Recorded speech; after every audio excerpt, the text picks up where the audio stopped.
Both teams have added at the deadline and are focused on making long playoff runs. The Spits and Birds start a weekend home and home tonight on the OHL Tonight.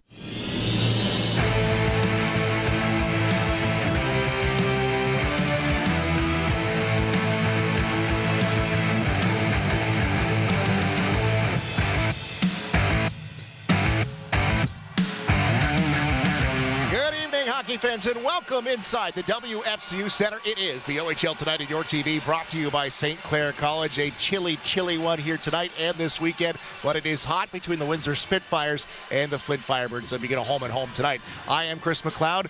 Nick Warner out tonight, but Tyler Rosler is going to join us here as we get set to drop the puck. The Flint Firebirds are in town. It's the third matchup of the season between these two teams, and Nathan Aspinall is a player we'll keep an eye on. He leads the Ontario Hockey League in scoring, coming in with 60-plus points. The only player in the league with more than 60. His previous season high was 47. He is in the top 5 in shots this year. He's shooting more. He's scoring more. It's funny how that works out. Only 6 times this season has he been held off the scoreboard. The 6'7", 200-plus pound forward is a lot to handle. When he's shooting the puck like that, Spitfires are going to have their hands full tonight. They'll be relying on Connor Walton, a big defenseman himself, as Connor will be tasked with trying to stop this offense. The Flint Firebirds have added some offense. Connor +9 on the season, but he has provided some offense himself. He's got 3 goals this season. That ties a career high, and he's on pace to break a career high for points. So you see that +9. Connor, along with Fibiger and Kennedy, big stalwarts back there on the blue line for the Spitfires, and you add the firepower of Woodall as well. We'll see how they match up tonight. These two teams battling in the Western Conference. We'll take a look at the standings here. With Spitfires played the Kitchener Rangers, escaped with a point on Wednesday in an overtime loss, but they've got their hands full here. Kitchener on Wednesday, there you see they're chasing, tied right now, 64 points each with Flint, and they do have a game in hand, and they could be up by 4 by the end of this weekend in the home and home. And then they got Kitchener again next week, so lots going on at the top of the Western Conference. We're mid-January, and these points certainly do matter. We'll get set to drop the puck when we get back here next. It is the OHL Tonight on your TV, brought to you by St. Clair College.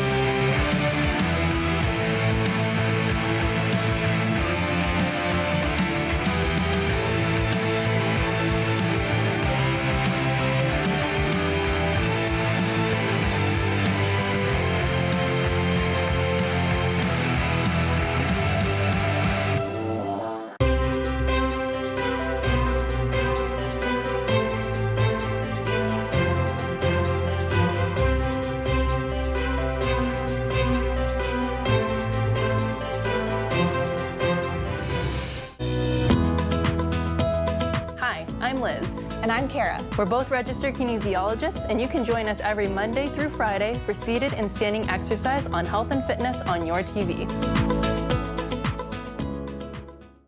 When you get together with friends and family, remember to ride. Reduce impaired driving everywhere. Because ride starts with you. It starts with a designated driver. And in the kitchen, when you offer guests non-alcoholic drinks. When you call a friend to come and pick you up. And at the corner when you catch the last bus. In the driveway with a simple, "Keys please," or in the living room when you decide to stay overnight. However you ride, thanks for doing your part to keep our roads safe. A message from Arrive Alive, Drive Sober.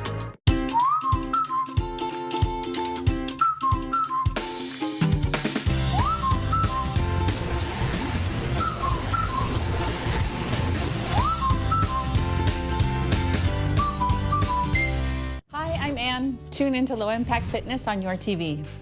All you need is yourself and a chair. We're going to stretch and strengthen our minds and bodies. That's Low Impact Fitness on your TV.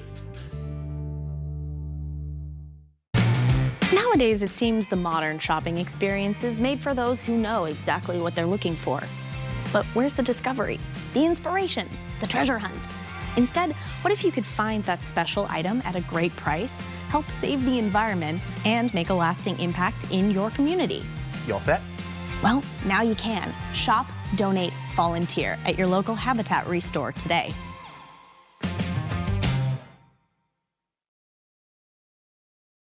It was just another day at your local home improvement store. Or was it? At Habitat Restore, a delivery truck means one thing: donations. Overstocked inventory, vintage furniture, unique finds. You'll find something different every day. Have an event coming up? Need help spreading the word? Reach your community through Your TV. Promote your nonprofit event for free on TV and online. Visit yourtv.tv for details. Your TV, truly local.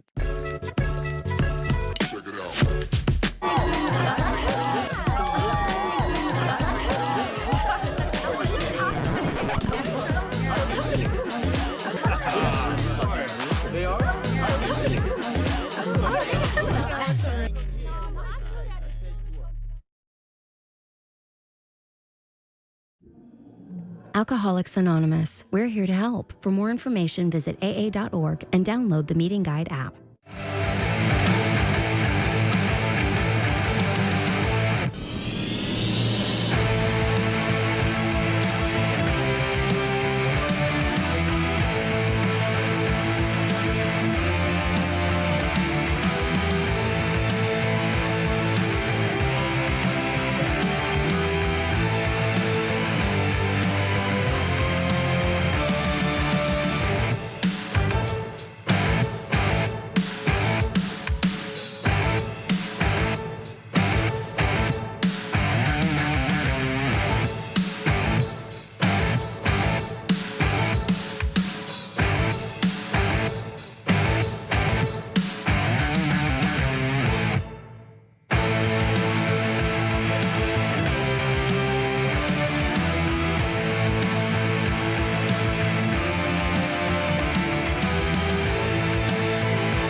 We are cleared for takeoff. It's the Windsor Spitfires and the Flint Firebirds, the top two teams in the West Division, tied with 64 points. Mason Vicari, the overage goaltender, will get the start here tonight from Mississauga. Last played Sunday in a 6-3 win against North Bay. 3 goals against, 24 saves in that one. He is 8th overall in goals against average this season. First in wins with 24. And Mason Corville will be his backup tonight. Down the other end of the ice, Mason and Joe are good buddies, and it's Joe Costanzo, the overage goaltender for the Windsor Spitfires, who starts a 3-2 loser in overtime on Wednesday night. 3 goals against, just 17 saves in that one. First in the goals against department, 1.99. Third in wins, 22. First in shutouts with 4. Michael Newlove will be his backup tonight. We'll see the top line of the Firebirds. Nathan Aspinall, the captain, and the league leader in points. Jimmy Lombardi will start at center, and Kevin He, the former captain of the Niagara Ice Dogs, picked up prior to the deadline, will play on the right side. Rylan Fellinger from the Toronto Maple Leaf draft pick. Urban Podrakar back on defense. The Spitfires come back with Ethan Belchetz, Jack Nesbitt, Alex Ferran playing his 300th OHL game, Jakob Fibiger, and Wyatt Kennedy, the veterans, back on the blue line. We're in for a good one on a rare Friday night here at the WFCU Center. Wyatt Kennedy is going to send it down. They're going to wave off the icing early. AJ Spellacy getting a turn on the top line tonight as Johnny McLaughlin, the rookie, is out with an upper body injury. Costanzo will wing it around, waiting for it is Wyatt Kennedy. Comes out to Belchetz, out to center. Spitfire scored just 52 seconds into the game on Wednesday. Jumped out early on Kitchener, held the lead twice in that one. Kitchener battled back and then ultimately winning it in overtime on a 2-on-1 goal. Jack Prudhomme with the dagger in that one. Skating out. Jansky gets it onto the wing for Thibodeau. Thibodeau takes a hit, but backhands it down to the corner. Carson Woodall along in behind the nets. Long lead pass trying to hit a streaking Villeneuve fresh off the bench, and that's going to be a offside in over the line. Retro night tonight, and Tyler Rosler was coming to watch a game, and we needed to fill in at the last minute. Tyler, thanks for jumping on board here tonight. No problem. Thanks for having me. I figure it's mullet giveaway night. We might as well jump on board. So. Yeah.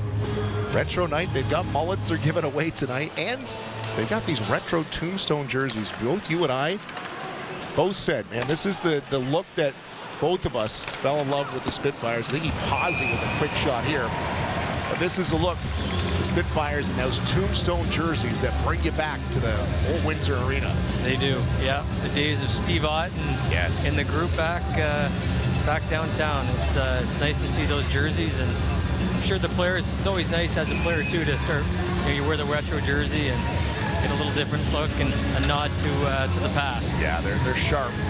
I believe it was 2008, the last time these were worn regularly, and they've been wanting for years to bring back, and fans wanted it. Here we got them tonight, and I'm unsure, they haven't confirmed if they will wear them later on in the season. I wouldn't be surprised if we do see them again.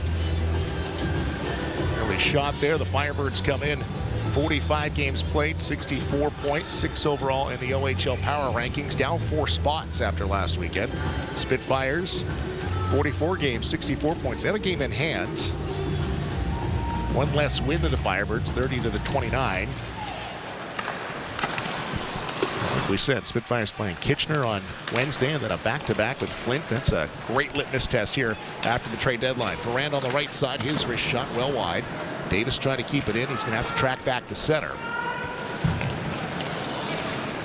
Davis will head all the way back in behind his goal.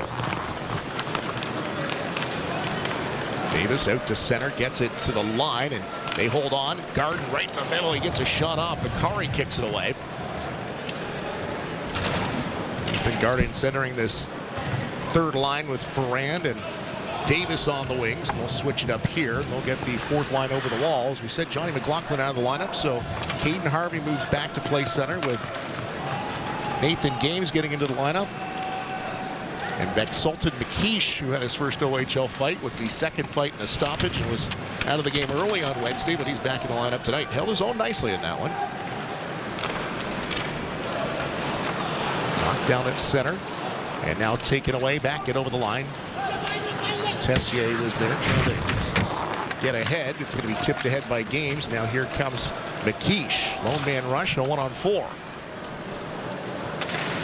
Harvey in to help out now in the corner. They'll complete a change in behind him. Spelesi's over the wall, as is Belchetz, as Harvey does a good job of pinning it to the wall against Fellinger. The Leaf draft pick. Rylan Cunningham in there too. They're going to lift it off the glass, and Kennedy's back. It's by him. Jakob Fibiger wearing the full bubble mask tonight. Gets by on the right side, drops for Spelesi, back to the middle, turning, firing. It goes wide. Ended up on his stick right in the slot. Out of the corner now, Belchetz. Turning, and that one goes off the stick and out of play. Well, Tyler, you came to watch a good game tonight. We'll put you to work. You got two of the top teams in the West. This should be a good matchup. Yes, it's a couple of great shifts, offensive shifts by Windsor. You can see they want to stretch through the neutral zone again. We've seen that so often. And another thing to keep in mind is just to see at the matchup situation. We always like to watch those top line, the Lombardi line, see how often that they have the Nesbitt, Belchetz, and Spelesi line out there with Fibiger and Kennedy. I'm sure that's a matchup they'll look to stick with for the night. This time they're going to go with Villeneuve against the Lombardi line. They're getting a talking to from Brandon Shaw here off the faceoff. Shaw's giving Villeneuve an earful. Elbow drop. Villeneuve drops it back. One of the best in the O. Green Tree leaves for Kennedy. He's just going to cycle it back for Cristoforo. Centering in front. Nice kick save off of the Villeneuve shot in front of the net. Bakari had to be quick. Fibiger now back up the wing. Here's Aspinall back in behind the goal, trying to get it to the front of the net. It's going to come back to the point, get by Graciano, and he's going to have to come all the way back. Jansky will change. Out there on the forecheck is Jack Nesbitt. Nesbitt was on the ice for the 3-on-3 goal on Wednesday. Blocked a shot. Was hobbled, could barely stand. All he could do to stay defensively, eventually trying to get off, and as soon as he left, the Rangers attacked and scored on the 2-on-1. Good to see he's well enough to play tonight. Lombardi trying to get it out. Belchetz gets a stick on it. Aspinall will move it to his winger, but held in by his former minor teammate, Connor Walton. He and Walton, former teammates years ago, as Allen will rip it in. Thibodeau takes the hit. Back in behind the goal was Iggy Palsy. In front of the net. That one rolls off the stick. Thibodeau goes high over top of the net. Palsy coming over from a North Bay Battalion team earlier in the year, and now a one-on-one. No, it's not. It's whistled dead because it touched a Spitfire on the bench. Our officials tonight, so we'll introduce you to Nicholas Bett, his 10th year in the league. Curtis Perry, 5th. They'll wear the orange stripes as the referees. Brandon Shaw and Devin Gale on the lines. Shaw's second season, Gale's third OHL officiating year. We even see the matchup right there. We get a short shift, and they go right back with the Nesbitt line to make sure that they were out for the last second half of that shift against the top line of Flint. So the chess game, as we call it, between the coaches. It took all 4.5 minutes. They're early in this one, the matchups. Kostov line out there now with Thibodeau and Pazzi on the wing, and the Spitfires have Davis to take the draw. Brandon Garden out there too. Thibodeau will have to take this face-off. Woodall comes away with it off the draw, gets the stick lifted down in front of the net for Pazzi, all alone, hits the post and in. That giveaway came off the stick of Carson Woodall, and the Firebirds will attack first, and they lead 1-0. Oh, we know the offensive prowess of this team, and just a bobbled puck on the boards, quick play to the middle, and it makes you pay. A great shot, low blocker. This team is so good offensively. Both teams are, but you give them chances in the slot like that, they're going to finish most of the time. So, not wasting any time. 4 minutes and 37 seconds in Iggy Pazzi's 11th of the season. And the Spitfires trail in this one. Third matchup of the season. The Spits are 2-0 against the Firebirds. Once here, once at the door. They'll play game number 4 this year tomorrow, home and home. Smith chases his man down. It comes around the wall. Spits hit a body on him. It's going to be touched out to center. Ferran turns it back up ice. Blasts it in high. Knocked down on the far side. Komodowski back in behind the net. Now the Spitfires dump it to the middle, just out of the reach. Kostov picking up the lone assists on the opening goal. Got 29 assists on the season, the 11th of the year for Pazzi, and the Spitfires now back up as Aspinall busts in through center. There's a shot high, rattles around in front of Costanzo. The Spitfires will get it out to the wing. Ethan Games there. Lombardi knocked down. The Spitfires back into the zone. McKeish just couldn't find an edge as he fell trying to chase down that loose puck. Graziano now. Right side, makes a move, finds it on the other side and rips it in. 6 minutes gone to the first. 3-2 the shots in favor of the Firebirds. They've got the 1-0 lead as Caden Harvey will skate through center. Off the wall and chipped right back out. Anderson's going to leave there. Rolling puck. Lombardi gathers it up. Lombardi one-on-one, tries to drag it through the feet.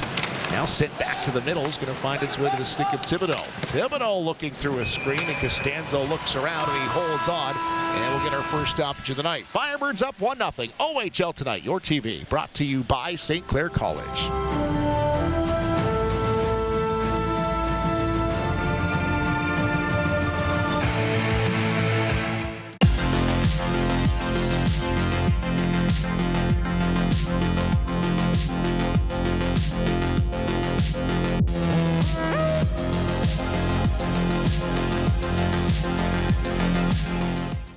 Across the nation, the Canadian Hockey League is known for investing in moments like this. But did you know we're also investing in this? Through the CHL Scholarship Program, clubs award nearly $10 million each year. The CHL, developing tomorrow's leaders. Well, this is how Paul Flash wanted to start, being the road team instead of a home and home. They'll take the lead here 1-0. Paul Flash, the head coach since 2023 of the Firebirds. Previously with the Atlanta Mad Hatters of the USPHL, was the head coach, general manager there. Played 190 games in the O with the Brampton Battalion. Was an Oilers draft pick. Spent some time in the AHL, the ECHL, and the Dell. 535 pro games during a 10-year career. Paul Flash. Justin Schultz and Reijo Utsalainen also on this bench for the Firebirds, who are up top in the Western Conference. They surged in December. And with that, the general manager, Dave McParland, said, well, let's make some moves here. Kevin He coming over. We see Pazzi, who's got the go-ahead goal in this one. Battaglia's been added to this lineup too, so certainly said, well, let's go for it and see what we can do. And they've got the top spot in the West.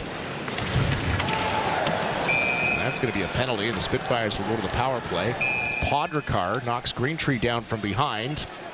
And doesn't look like anything else is going to come of it. The Spitfires will be happy to jump on the power play in the early going. Oh, the timing of this, I think the Spitfires had a few good shifts to start the game, but I think a little bit deflated after that goal. So a great opportunity to get on this lethal power play that we've seen all year. Timely goals throughout the year. They move the puck, so this is a timely opportunity here for Windsor. Spitfires come in second overall in the power play, 26.5% success rate. The Flint Firebirds, both sides with good special teams. They're third in the penalty kill, so we got good matchups special team-wise tonight. Carson Woodall moves it to the middle. His shot off the stick in front of the net. Spitfires led by Belchetz and Nesbitt with 7 power play goals. Woodall leads the team with 19 power play assists and 22 points overall. Top of the umbrella, lofts one in, goes wide of the net. Belchetz couldn't handle that bouncing puck, and they'll send it down the ice. To play at Joe Costanzo. Firebirds will change. The Spitfires break out. Woodall through center. Drops back for Greentree, the captain, onto the wing now. Villeneuve gains the line, Nesbitt in behind him. And they set up along the wall. Belchetz, that big body in front. Greentree, that heavy shot. He rips one in. It goes off a leg right back to him. Villeneuve dishes onto the wing for Woodall. They'll get set up again. Belchetz works his way down to the front of the net. Greentree, cross ice. Villeneuve couldn't settle it down. Right back to Greentree. He'll hold on. Spits want a shot. Fans are clamoring for one. Dumped in front. Belchetz try to go across the crease to Nesbitt. And now Greentree forced back by Thibodeau, and he'll get by him and out. The Spits will change. 45 seconds left in the man advantage. Woodall slowly out, will drop back. And Cristoforo will slingshot through center. Onto the wing for Spellisy, busting in. Backhand, stop Vicari. AJ had Anthony up there with them. Did drive the net. We've seen that here the last few weeks from AJ since coming back from the World Juniors, doing that well. Well, that was a second opportunity they had in their breakouts on their power play. And you just see Flint almost wants to line up 4 across their blue line. And they were just kind of flat-footed, and they were able to spring out AJ Spellisy on the wing. Had a good World Junior tournament with the U.S. and has come back and has played well since. Fibiger's shot over top of the net comes back to Cristoforo. He keeps it in. Anthony back to Fibiger. Fibiger, wrist shot, nobody in front. There is a broken stick there, and it's a defenseman. Jansky's without a stick. Spitz trying to take advantage. Cristoforo, and there the stick does its part as it knocks the puck away. Spellisy for Cristoforo. What are the chances? Spellisy, wrist shot. Vicari, easy save. It does sit there for a moment. It's still loose, and they will find it. Ponderkar's out of the box, and the dump in goes all the way back, and it's going to be enough for an icing at the tail end of that. Well, that was an unfortunate bounce there, hitting the broken stick, but I will say you can tell that Flint wants to have a really aggressive penalty kill. So they have 3 really high. So you definitely want to get those plays down to the goal line because you got a 2-on-1 usually at the net. Yep. And they had a really good look there through the seam, but it just hit the broken stick. But something to keep an eye on is they're playing so high. Flint is on their penalty kill that a lot of the chances I think are going to be down low. Work it down low to a 2-on-1 in front of the net. See if the Spitfires make that adjustment as the game goes on. So we said both teams very good special team-wise. Both teams coming in 170 goals on the season. 4. Spits have 107 against. And the Firebirds come in with 129 against. Walton's shot tip rolls into the glove of Vicari, and he'll hold on. Oh, and face-off so important. I think Windsor lost maybe the first 3 or 4 to start the game, but now they've settled in on the dot. And so much of the face-off is the wingers getting in and helping with those 50-50 pucks, bumping them back to the D, and so important to have possession. You're not chasing the game. See Caden Harvey in the dot here. We haven't seen a lot of him playing center in his rookie year. He's played every single game, but I don't believe he started as a center yet this year, so he's getting a look here in the 4th line tonight. This time out there with Ferrand after the power play. 11-11 left in the first. Goal from Pazzi, his 11th of the year. On retro night here at the WFCU Center. Puck loose. McKeish turns and fires, and Mason Vicari rips it out of the air with that glove. 6 shots now against. A great example there, right? Winger ready to go, jumps on a loose puck, ends up getting a scoring chance because they're urgent. Getting in on those dots, helping their centerman out. Ponderkar back in behind the net, works up the wing on the backhand, out to center, Brady Smith. Coming over from the Sioux Greyhounds in early season trade. Now Costanzo loses an edge, regains it, loses it a second time. Puck sent in, he back to the crease, and he'll make a stop. The Spitfires didn't like the way the goalie was handled in behind the nets.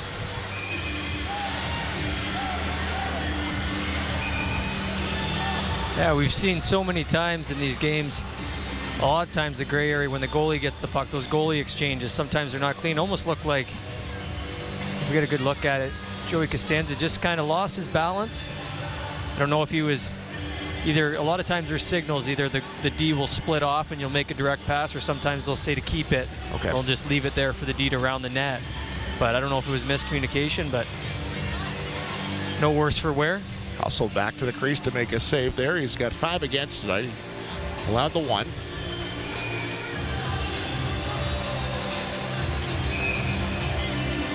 So Tessier out there now with Murata and Cunningham. The Spitfires, here you see a line matchup. They come back with Villeneuve, Greentree, and Cristoforo. So they got the 4th line out for the Firebirds.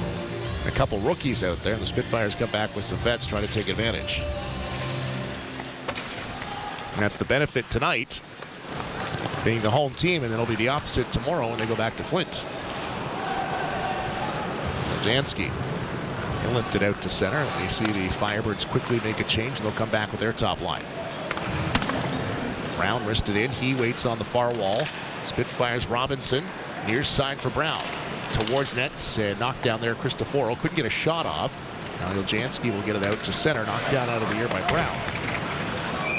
Aspinall did gain the line, just enough to get the whistle, and there's a stoppage here. An early start to this one with some good pace. We kind of slowed down here in the middle portions, Tyler. Yeah, it's been kind of a feeling out first period, I think. Each team, you can tell, you know, they both have a defensive element to their game. You can tell, especially in the neutral zone, it's not a lot of high pressure. It's more, you know, defend your blue line, something to keep an eye on throughout the game. Now, you had mentioned that line matchup, so Lombardi's out there. The Spitfires will come back with Nesbitt. Looks like what Greg Walters wants to work with tonight. Knifed in there, and it's going to go in behind Vicari, the former Kingston Frontenac goalie, and then Graziano was sandwiched by a couple of Spitfires in the forecheck. Nathan Aspinall, here's a player who's broke out here this year, 60-plus points, coming off a career best 47. He's at 60-plus, the only OHLer with 60. Shooting more. I'm going to talk to him coming up in the first intermission. Here's Belchetz trying to dish it over. Good work defensively. Lombardi, a LA draft pick, along with Liam Greentree in this game. He's back in his own zone. Lombardi will head off for a change, leave for Urban Podrakar.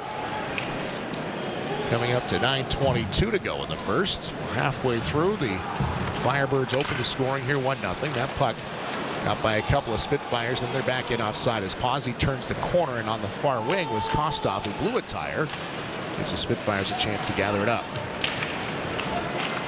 Garden couldn't get much further than that, and Davis overskated it.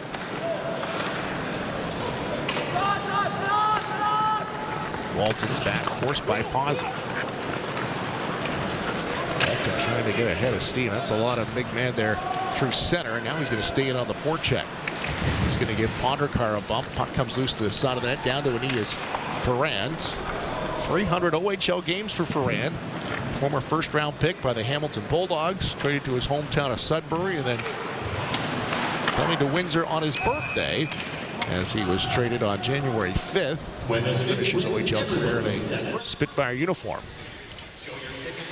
Well, it's we always like to talk about homecomings, and the Flint Firebirds assistant coach Justin Souls used to be the general manager for the Leamington Flyers. That's right, just last year, right? Yeah, last few years. So he's made his way back to the bench. So good to see him. I'm sure there's a few friends and family in the crowd tonight. Vicari in behind the net, rimmed around for Cunningham. It comes back to the line. Brown with a shot on. It was going wide, but Vicari reaches out and grabs on. Now Game's going to make his presence felt. And they're going to drop the mitts, but the linesmen aren't going to let him go at it. They talked about it too long. Shaw and Gale had him tied up, and They say, no, not this time. Kamadowski will have to clean up the yard sale, and they'll head to the bench, or head to the penalty box anyway. This is a long time developing, a little too long, I think. Yeah, the tough thing is they end up having to sit in the box, and they didn't really get anything out of it, but. We'll have a look at this. So this came after the whistle. You wanna? Should we? I don't know. Do you want to? Devin Gale gets in between, and then Kamadowski said, all right, let's go. Well, it's too late now. Devin Gale's happy they stopped. He did not want to be in the middle of that one. So offsetting 2-minute minors. It'll be 4-on-4 hockey, some open ice here.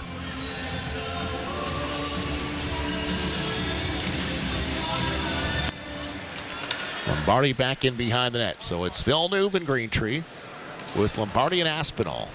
Talk about some firepower out there. Graziano, Ujansky, Kennedy, and Fibiger for the Spitfires. Graziano, a Harvard commit for next season.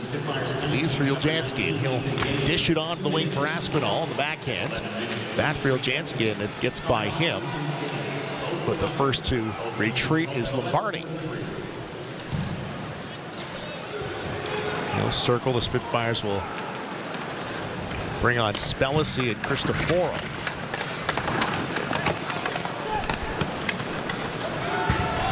Spellisy trying to pressure Jansky back defensively.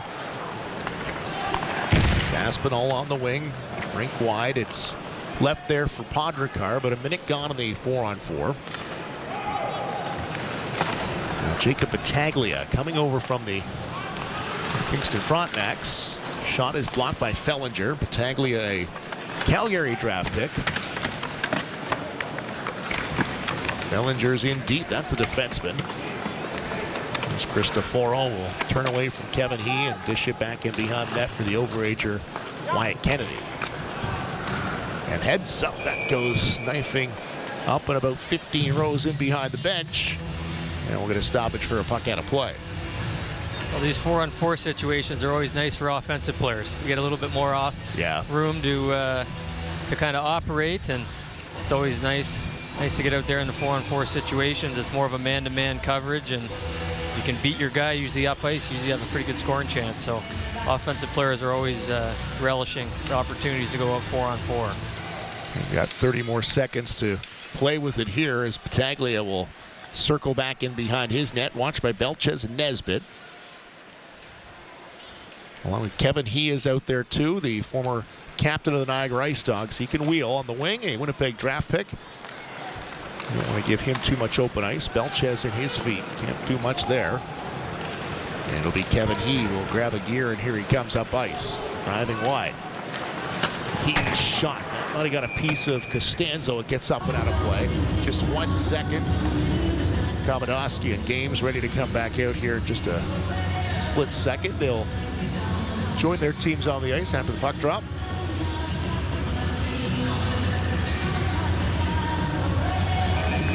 I always find it interesting, just the little intricacies of the game. You saw the linesman Devin Gale point at Brandon Shaw, say, hey, these guys are coming out, be aware. Like that little stuff that happens that you might not get to see on TV, but a lot of communications, not only between the teams, but the officials as the game goes on. Absolutely. Officials, the coaches, and it's kind of the game within the game. There's a lot of, I just think, mutual respect and all love of the game, so it's great.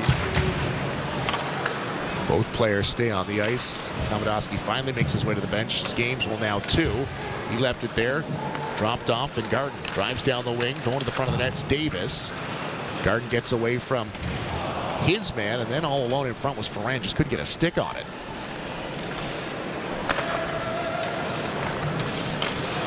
Robinson redlined it in. Kari knocks it down, leaves it there for Allen. That's Dryden Allen. Taken away by Cole Davis. Chipped it back into the corner. It's Ferrand. Ferrand misfires on the dump in, and it's going to get knocked away by Kostov. Back in behind the goal, waiting is Robinson. Greentree on the wing, gets bumped. And now Kostov taken away by Ferrand, trying to get away. He's got a couple D-men circling back. And now Davis, shot blocked by Podrakar. Good retreat by the Firebirds. Spitfires keep the pressure on. Belchetz, that was like short side and trying to go over the corner of the net over the shoulder of Vicari. That was actually Greentree getting the shot off. Keep the pressure on. Villeneuve works down the wall. Kostov slides away from him, finds Brown back at the point. Jonathan Brown delays. Back for Greentree, heavy shot, knocked down right back to him. Takes a whack, holds on, and now the pass attempt tipped up into the netting, and that gets a stoppage. 4:43 to go. Still 1-0 Firebirds on the OHL Tonight, your TV. Brought to you by St. Clair College.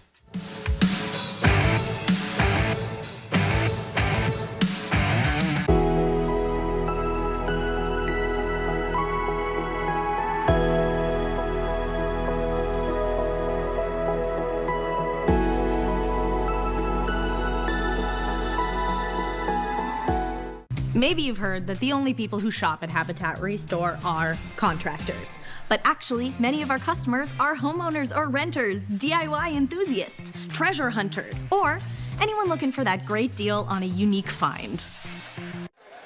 First period hockey brought to you by Capri Pizza. 10 locations throughout Windsor, Essex. Penny more, penny less. It is Capri Pizza. Greg Walters. And behind the bench, like the compete his team had on Wednesday night, Kitchener was held to 8 shots through 2 periods. You knew they would come out hard in that third, and they did. And they get to an overtime, and that's really just a game of craps, and goes the way of the Kitchener Rangers in that one. But they'll be ready. They're back in Kitchener coming up next Friday.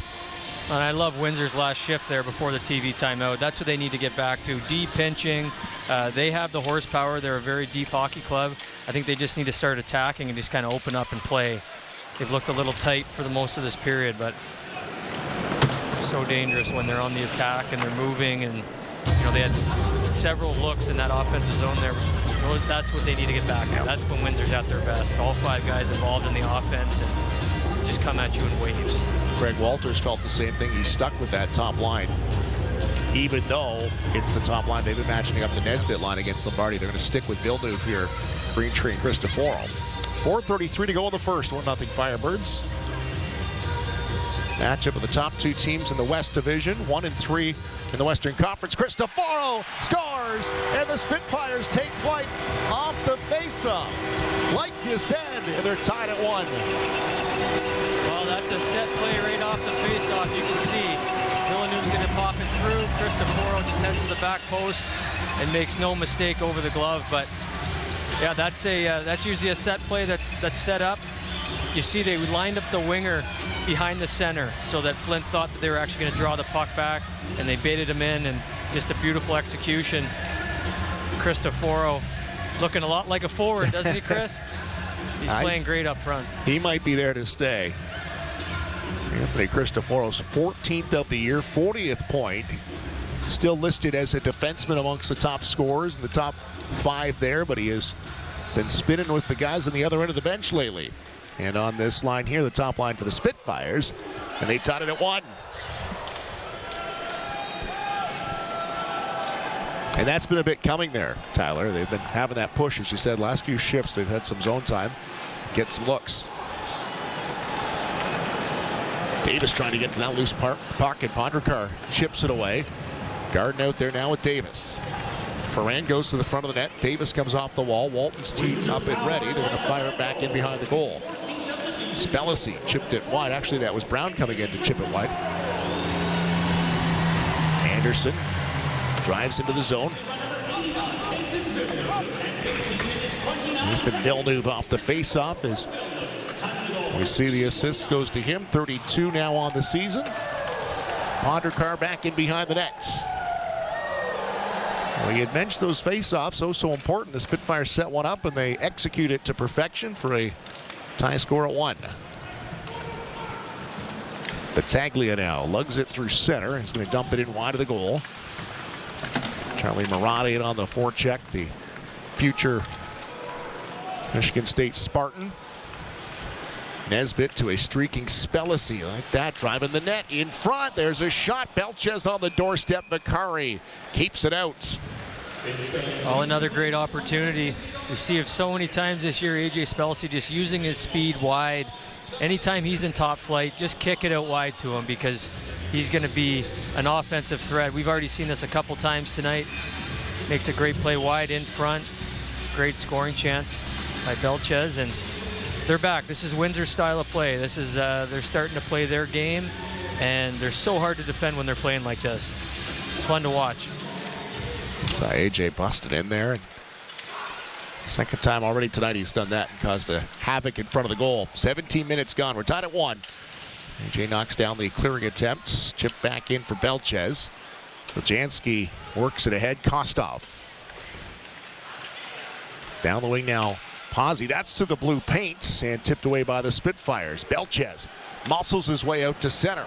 Here's Nesbitt, going to drop for Woodall, jumps up. Woodall holds on to the trailer. Robinson, his shot head high off the post behind Vicari, and the follow-up off the outside of the net. Nesbitt couldn't get it to settle down.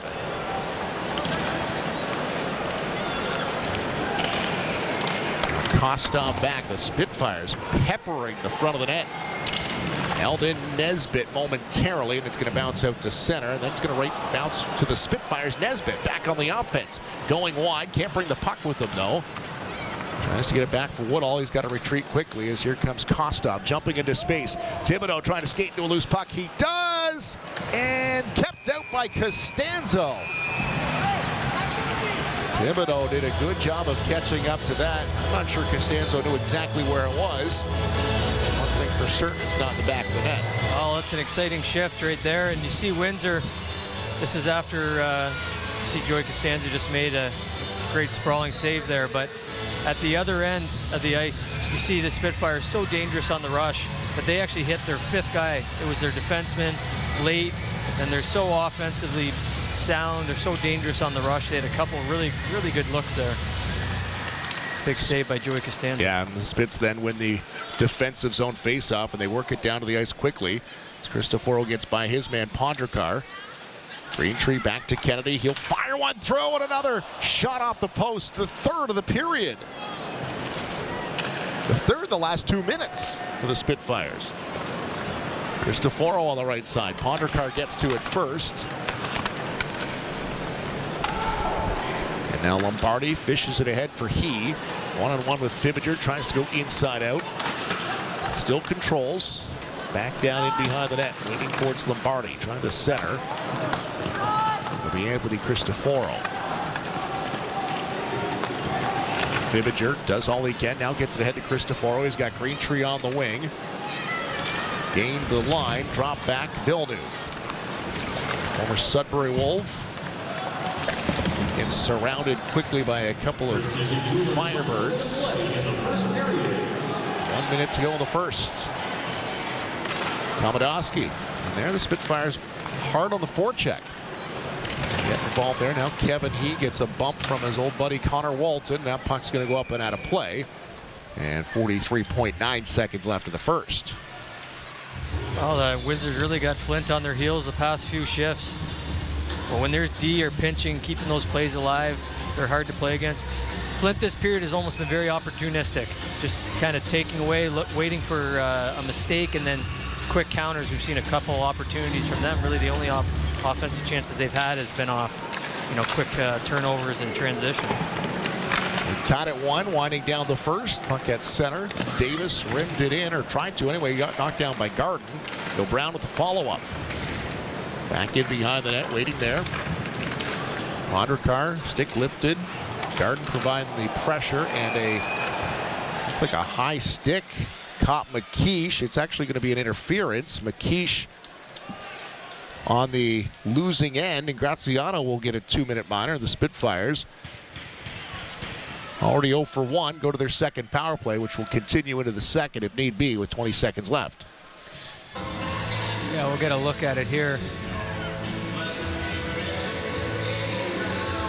Oh yeah, just trying to set a pick for his defense partner. And 20 seconds, usually you have things drawn up for these plays, usually a face-off play or a quick strike. Usually the coach will draw it up before they get out there, so we'll see what they have in store for us in the last 20 seconds. Belchetz for a quick chance. Well, it's not going to work when you you lose the faceoff. Like you said, those faceoffs important, and Kostov did a good job of winning it, but the Spitfires gained control on the giveaway. 11 seconds left. We'll see if they can get a shot off here and make it 2-1. Barty just trying to hold it against the wall. Loose, back to Woodall, and his pass misfired, and that'll do it for the first. Got about 1:40 in the power play to continue on some fresh ice when we return. These top two teams and a feeling out process, kind of go back and forth. The Birds open the scoring, Spitfires even it up, and we'll see what the next 40 minutes has in store. Nathan Aspinall, the OHL point leader, will be our guest coming up in the first intermission. The OHL Tonight, your TV, brought to you by St. Clair College.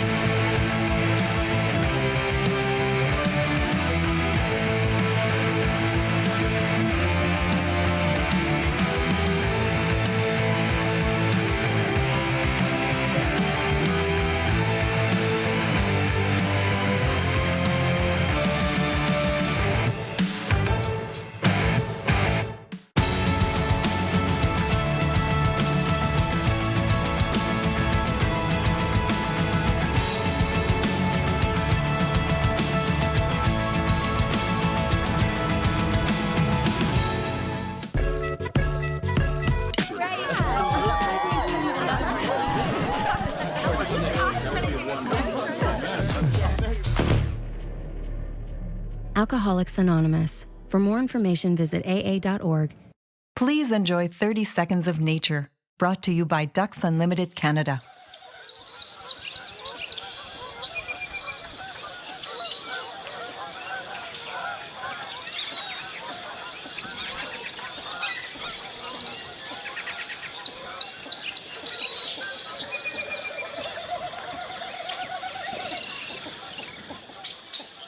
Learn how you can experience nature in your community at ducks.ca.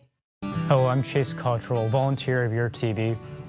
Using the cameras is an excellent experience. Highly recommend doing it, so join Your TV today.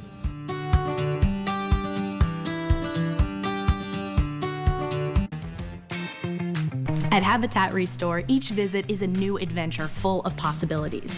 5 volunteers from Winnipeg, Manitoba opened their very first store in 1991.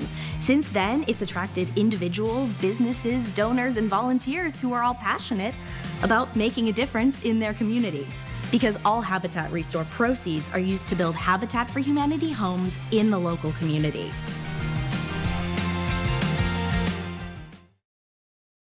YourTV.tv is our online home. Find videos, our broadcast schedule, community events, and how you can get involved in your local channel. Visit YourTV.tv. We are truly local.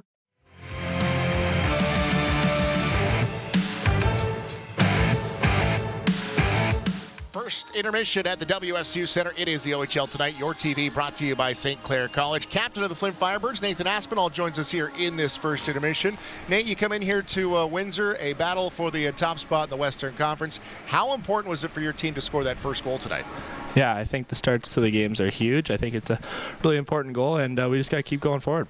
You got to appreciate when the management goes all in on a team. You guys had a hot December. What does that room feel like when the team starts to say, okay, we've got something here. Let's put all the cards into the middle? Yeah, I think we're excited. I think we've been given a great opportunity to do what we can do, and we're fired up for the rest of the season. You got 62 points, well above your career high. What's going right for Nathan Aspinall this season? I think just sticking to the details, working hard. I've been playing with some great players, so credits to them and credits to the team too. How much weight goes into that 5 games you got in the AHL last season? How important was that for you in your development? Yeah, I think it was massive, just learning what it's like at the next level and learning from those older guys. I learned so much through those 5 games, and I'm just trying to take it and use it here. Go to New York Ranger camp this year. First game of the preseason, you dropped the mitts. Let them know you're there, right? Was that a thought for you in the preseason game? Yeah, a little bit. I just tried to come in and play as hard as I could, but yeah, the chance came and it was a great opportunity, and yeah, loved it. Home and home versus the Windsor Spitfires this weekend. Tell us your thoughts on the first and what you need to do to win this game on the way in the next 40 minutes. Yeah, I think they're a great team, and I think we just got to keep playing our game, keep sticking to our details, and yeah, we'll win. Nathan, congratulations on your success so far. Good luck the rest of the way. Thank you. Appreciate it. Captain of the Flint Firebirds, Nathan Aspinall, leads the league in scoring with 62 points. Nothing so far for him, but we are tied at 1-1 through 20 minutes of play. It is the OHL Tonight on your TV, brought to you by St. Clair College.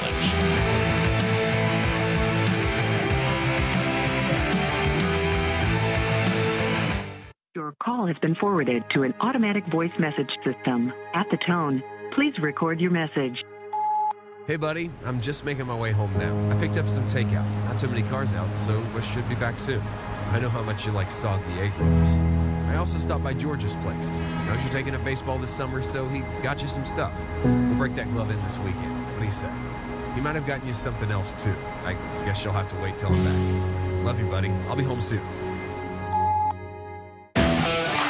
If it happens on the ice, it happens on your TV. The crew, the calls, the cameras, and the cables, we're the ones bringing you the action at home.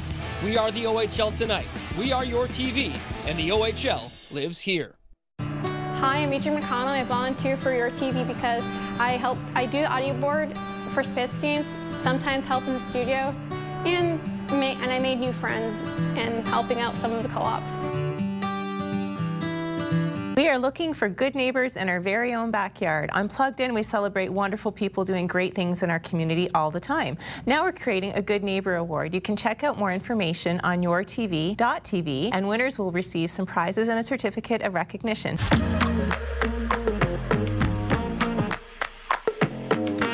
My time in the OHL allowed me to prepare for life as a professional hockey player at a young age. The development opportunity players are provided by playing in the OHL is unrivaled. Support systems teams have in place help players immensely once they get to the next level. With the coaching, skill development, facilities, and attention the OHL provides, I believe it is the best hockey development league in the world.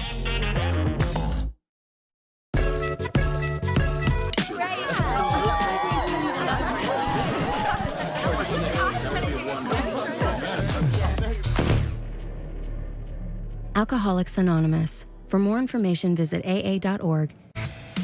The Kojiko OHL Player of the Week is Nikita Klepov of the Saginaw Spirit. Klepov started off the week earning Player of the Game honors for Team West at the Top Prospects game, then rejoined the Spirit, picking up 2 goals and 4 assists through 2 games played.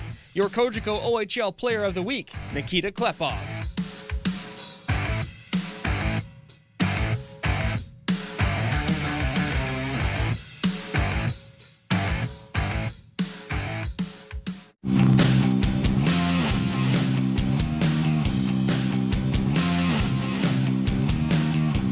The Spitfires are away. Taylor Holt down the left wing, 2-on-1 break developing with Mitchell. Cross the line for Mitchell. Score! Mitchell on the 2-on-1. And the Spitfires draw first blood again. It's 1-0 at the 1:13 mark. Well, you saw 2 highly skilled players make an outstanding play. Spitfires get the odd man rush. Look at the flip pass. Look at the great hands on Mitchell. This is just 2 excellent hockey players. Taylor Hall, a nice little flip pass over the stick of the Whaler defender. A perfect pass. And Mitchell with the great hands, a one-timer steers in. Hackett, no chance there at all. 12:38 to go here in the second period. The Spitfires leading 1-0. Ellis from the line, a shot is going to the goal. Henrik Starr up the rebound off of the Ellis shot. Henrik won the draw. Ellis fired it, and the Spitfires make it 2-0. Henrik wins the draw cleanly. Jinx doesn't take him out. He lets him go right through the zone. Look at watch Jinx. He'll just stand there. Henrik goes right through that. Jinx didn't even move on that play. Spitfires up by 2. We've played 7:25. Grubauer made the stop. And the Spitfires have Grubauer knocked down by A.J. Jinx. Spitfires play it through center. Here's Cassian, and Windsor's going to get a penalty. It's going to go to Greg Nemus. Right here. Not yet. Right there after the third shove by Nemus. That's when referee Lewis is going to make the call on Nemus. Might be a saw-off there, Doc. It might be now. So the Spitfires will continue with the power play. Spitfires keep in Cassian. Cassian then back to the goal from under centering pass. Scores! Harry Corwin buries it. And the Spitfires make it 3-0. give full marks to Zach Cassian. Look at this. The turnover right there. Holds on. He looks, finds Eric Wellwood all alone, but the Whalers unable to clear the puck out of the zone, and they paid for it perfectly by Zach Cassian. Fowler down to Taylor Hall, back to Fowler to Ellis. Ellis for Fowler, down to Taylor Hall, back to Fowler to Ellis. Here comes the blast score! Ellis carries on the power play, it's 4-0. We mentioned it earlier in the broadcast, Tom, at the opening, that you don't want to put this Windsor Spitfire team on the power play as they really have things going. Brian Ellis is back in form. That wrist injury happened from early on in the season is healing up. Here's no time.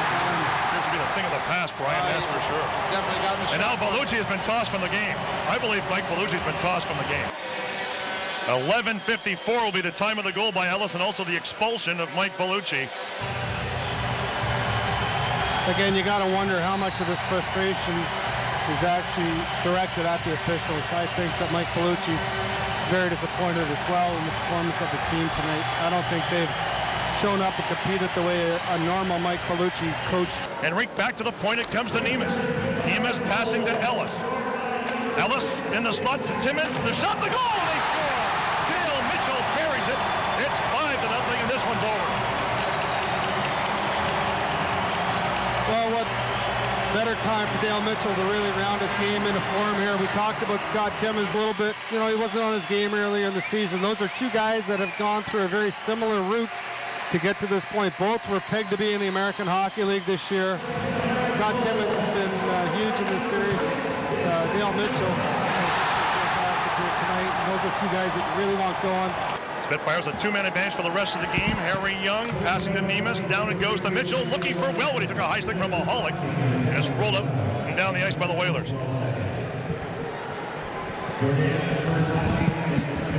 Jordan gets 2 and 10. 2 for slashing and a misconduct. The Spitfires come to center. Nemes across the line. Nemes in the near corner. Back to the point it comes. This is Cassian for Mitchell. Dale Mitchell. Wellwood centering pass in the slot. Young couldn't get it. It's played to Mitchell. Mitchell wide, he's shooting, and he pushed it high and wide. 10 seconds to play in the third period. Zach Cassian looking for Mitchell again. It's going to be cleared out to center by the Whalers, and that will do it. Spitfires played inside the zone. The Spitfires win this one convincingly, 5-0, and put a death grip on this series, leading at 3-0. I started coming here when I was like 7. There was a program in the park. So I asked one of the staff if I could join in. No, I came to every program since. The camps, after school programs, homework club. These programs have taught me to just be me. Thanks to the United Way, I am able to reach my full potential.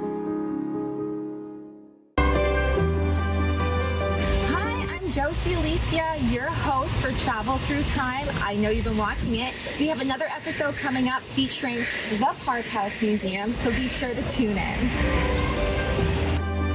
After a night out with friends, you might find yourself at a ride check. Impaired driving is serious. It can mean losing your license, fines, a criminal record, even jail. Be a designated driver. Reduce impaired driving everywhere. Arrive alive. Drive sober.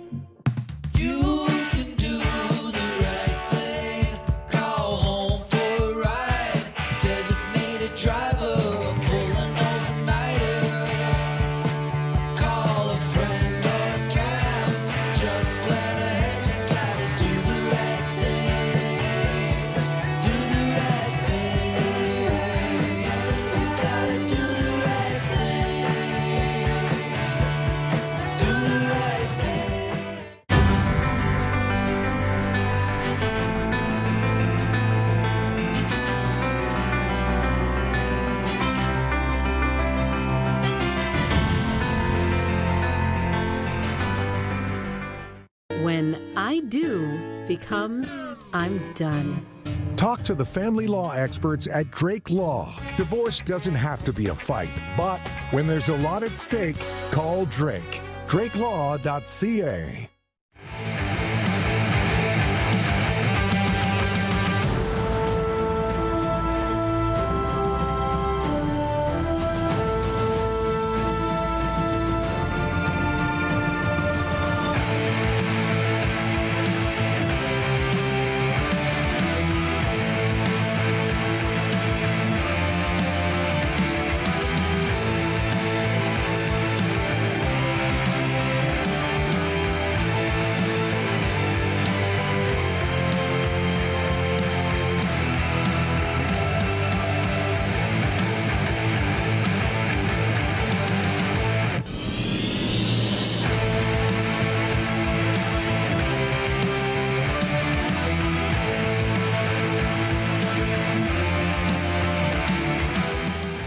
Spitfires and the Firebirds tied at 1 after 20 minutes of play. Iggy Pazzi, his 11th of the year. Kostov Thibodeau will get the assist. That puck squirted loose in the sideboards. They take advantage, 1-0 lead. And then Cristoforo off a face-off, a set play. And the Spitfires tie it late. 10-7 the shots. Spitfires 0 for 1 on the power play. They will start the second period with the man advantage here tonight. Let's take a look around the Ontario Hockey League of Friday, getting set for the weekend. We've got 6 games in total. Kitchener is hosting the Owen Sound Attack. Zorowski starts the scoring there. Dylan Edwards stays hot. He had a couple goals on Wednesday. He evens it up midway through the first. The Oreos got the only goal and lead over London so far, just starting the second. And Saginaw is in Kingston tonight. Kingston's got a 3-0 lead after 20 minutes of play. They're in the first intermission. Brantford and Sudbury skating to a 1-1 tie. Chauvin and Van Acker. Van Acker scores again. Why not? That's the tie score in Sudbury. Erie is in Guelph. They're tied at 1. Stevens and Aguettes have the only goals in that one. Well, both these teams, next game will be against each other. Windsor Spitfires are in Flint. That is tomorrow at the Dort Financial Center. A 7 o'clock start time, a home-and-home matchup between these top 2 teams in the Western Conference. There you see the Spitfires. Look at those jerseys. Those are sharp jerseys. Just poked their head out in the hallway here in the suite level. And so many fans saying, man, we've been asking for these tombstone jerseys. It's retro night. They brought them back tonight. I think they're crisp, Tyler. I like those. A real good look for the Spitfires. Yeah, I like those. Like you said, that navy is sharp. Real nice. They'll hit the ice here in just a moment. Spitfires and the Firebirds. Oh, it's funny that the lineup before you go on the ice, of all the things you remember when you get done playing, that's one of the things you remember. Usually what it's like in the locker room and the camaraderie and just the different fun things you do, the rituals. Usually there's a lot of different handshakes and things like that. I was just thinking to myself as I watched it, I'm like, that looks like a fun time. Yeah. Yeah. And goofing off, eh? Having the time of your life. Absolutely. And right on up, NHL level, you got guys in their mid-30s still having fun, and yeah, what makes hockey great. Light show underway as the teams are on the ice. Getting ready for the second period. Like we said, the Spitfires will start on the power play. They got 1:20 to work. Trying to take the lead for the first time tonight. 3 posts in that first period for the Spitfires. A Green Tree in tight off the post and a couple of tips. This easily could have been a 3-1, 4-1 game for the Spitfires if they had some puck luck in the first. Yeah, I thought they really got back to their game in the latter half of that period, and see if it can carry over to this period. I just think when Windsor plays that high pressure on the puck, outnumber, keep the play alive, all 5 guys involved in the offensive zone, they're so hard to defend. We've seen that time and time again, and when they can get to that, that's when they're the most dangerous. We'll flip the switch, turn the lights on, and get ready to go here in the second. Chris McLeod and Tyler Rosler tonight. Tyler, a last-minute addition, here to watch the game with friends and family. No prep, and usually a lot of stuff in behind the scenes. I'll do an hour or 2 of prep. You will too, and joining us late here tonight, like a call-up in a playoff game. Well, any opportunity I can get with you. It's always fun to call games, Chris, and this is a great matchup too. 2 of the top teams in the conference. So happy to fill in tonight. Appreciate you answering the call. It's the Spitfires and the Firebirds. Second period. Home and home series will continue. The Spitfires in Flint tomorrow. And that'll be the end of the weekend for these 2 teams. Spitfires have North Bay Thursday, Kitchener on Friday next week on the road, and then a Sunday night game, 7 o'clock, against the Sarnia Sting next weekend. Penalty killing again for the second time tonight, the 3rd-ranked penalty kill. They were successful on the first attempt against the Spitfires. The Spitfires are second on the power play as Green Tree throws it ahead and heads up there. As Villeneuve got stopped in his tracks, Lombardi did a real good job of slowing down that breakout. Now the Spits will try it on the other side. Nothing to sneeze at, that Firebird penalty kill, 3rd overall. And you see a reason why. Here's Villeneuve onto the wing. Bringing it around, waiting for his Belchetz. Spitfires centering, nobody there. They just keep it in at the line. It's Belchetz in behind the net. They'll gather it up. Spitfires are set up with 40 seconds remaining. Back to Villeneuve. They settle it down. Villeneuve, top of the circle. Has a look, down low. Nesbitt driving the goal. That backhander just over top of the crossbar. There's that down low play we talked about. Lane opened up, and yeah, you mentioned that. They'll pressure up high, and the Spitfires can outnumber them down low. They'll get their opportunities. Villeneuve charges in over the line and slows down to set it up back to the middle. Cristoforo, Fibiger works it to the middle. Cristoforo stays up high, waiting for the pass now. Takes to the backhand, back for Villeneuve, who's made the entire power play so far, and that one into the midsection of Bakari. He holds on. 2 seconds left, and the Graziano penalty.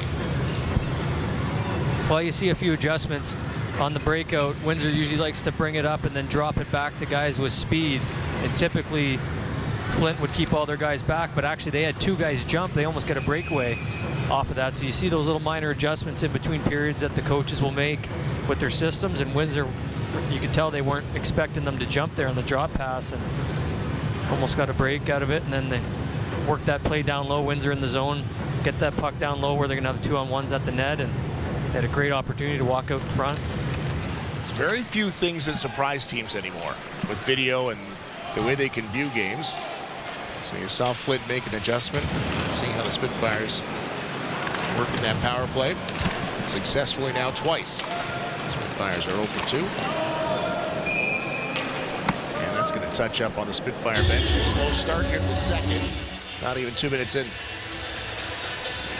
Yeah, those are oftentimes those minor adjustments that you can make when you see it in between periods. You got a little bit more time to make those adjustments, especially on the special teams, and just makes you a little bit harder to defend if you're on the power play. And the penalty kill, you can throw a different look at them and maybe throw them off a bit.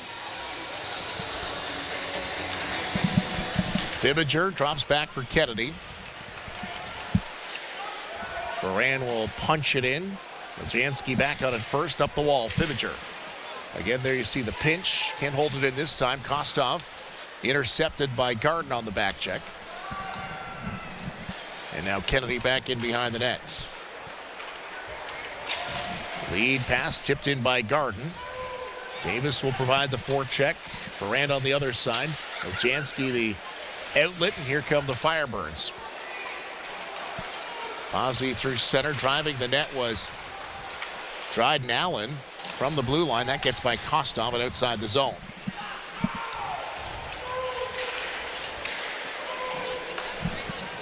Fellinger back in behind his goal. Spitfires are going to change into forwards while they can. Firebirds will delay and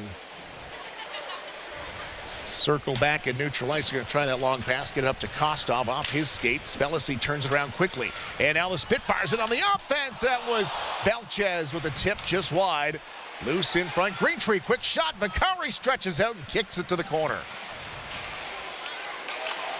This all happened after the long lead pass couldn't connect for the Firebirds. The Spitfires stay in offensively. Spellacy, Belchetz to the slot.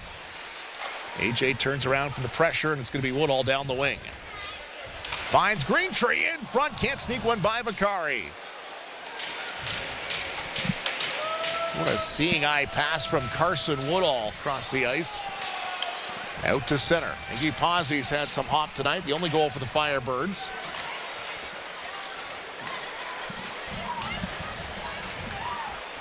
Robinson ahead to Woodall. In the red line, rimmed in, waiting for it is Spellacy. Graziano, the backhanded pass to Anderson, and here they come. It's Battaglia out of the wing. It's Anderson, right side, trying to fish one to the front of the net. Loose there, batted away, rebound right back to Anderson, and kicked away by Costanzo. Smith battling in front with Robinson. Shot doesn't get through. And now the Birds with a little bit of pressure down low. But not for long, as Lajansky has to backtrack out to center. He'll push it ahead quickly. On to the wing for Smith. Smith's shot blockered away Costanzo. And now up on the wing, it gets out to center.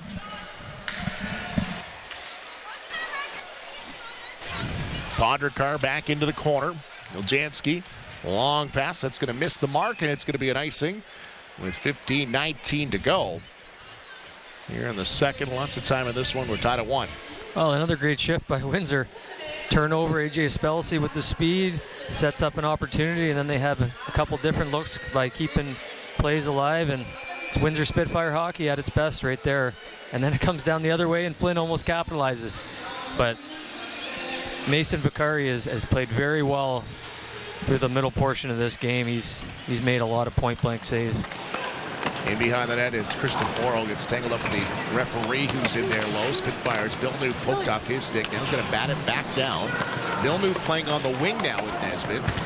Different look here for Greg Walter's crew.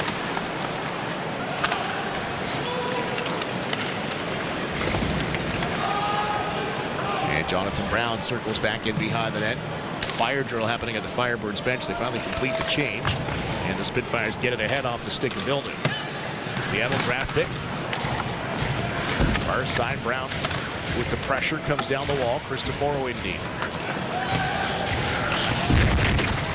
Knocked down Villeneuve. Puck loose in front. Backhander. Stop. Vicari with the right pad. Loose again in the blue paint. Spitfires poke away at it. It goes back in behind the goal. Vicari has had to be sharp on a couple of point-blank chances. Walton just chips it back in behind the goal. Back to the point, it's Brown. Brown changes the angle, lifts it high. And it'll be Lombardi to come back, and Spitfires are gassed at the tail end of a long shift offensively. And look at Kate Harvey. Knocks his man off the puck as now the Firebirds are hemmed in, and they're gassed and trying to get off. Spitfires are trying to keep that pressure on. Brown, quick up to Harvey with McKeach. Games, that gets knifed away, and that goes into the Spitfire bench. And this will get a stoppage, and both teams will get a breather here. Still 1-1, 13:46 to go in the second. OHL Tonight, your TV. Brought to you by St. Clair College.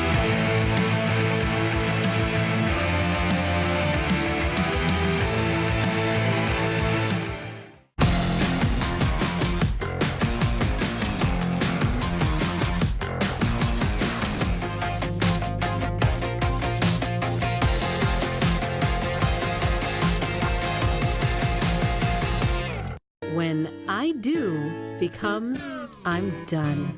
Talk to the family law experts at Drake Law. Divorce doesn't have to be a fight, but when there's a lot at stake, call Drake. DrakeLaw.ca. There's a look at Mason Vicari, the goaltender who has made some big saves here tonight. The overage goaltender going against Joey Costanzo, the overage goaltender for the Spitfires. These two goalies, Costanzo and Vicari, have played against each other since the first year of AAA. They were facing each other and eventually partners as they worked out together. Rick Wamsley was the goalie coach for these two, and I'm sure Rick's watching right now. Glenn Hall was Rick Wamsley's goalie coach. Sadly passed away about a month ago now. And his goalie coach was Jacques Plante in Montreal. So you see the goalie connection. Jacques Plante to Hall, to Wamsley, to Mason Vicari and Joe Costanzo. Growing up in the Toronto area. Battle here tonight, the top two teams in the Western Conference, I'm sure. Rick Wamsley, a former Calgary Flame, Stanley Cup winner, former Toronto Maple Leafs, amongst others, tuning in tonight. As Vicari has made some big saves in this one to keep it tied at 1. Yeah, these are the games. If you're Windsor's coaching staff, we got to get one because they've had so many good chances. It's almost like bear down on your chances. Let's find a way to get one in, because the longer they don't capitalize, you're just letting Flint kind of hang around in this game, and oftentimes it'll come down the other way and end up in the back of your net. So offensive players for Windsor just really want to bear down on their chances, find a way to get some traffic in front of Vicari, and when he sees it, he's pretty good. Robinson gets it out to center off the stick of Kostov. He'll gather it back up onto the wing out of the reach of Thibodeau. Here's Graziano into the skates there, and Jansky just does all he can to keep it away from a charging Garden. Played 7 minutes here in the second. Would almost send it right in on the goaltender. Ciano takes a hit from Garden, up the wing, Pozzi. Ciano trying to get a stick on it. Davis got tangled up with, looks like Jansky. No call on the ice, and he is still down, and now Slow just getting back up. He's going to try to get to the bench. Keep an eye on, that's actually Thibodeau, number 9. Rimmed around, Kostov waits.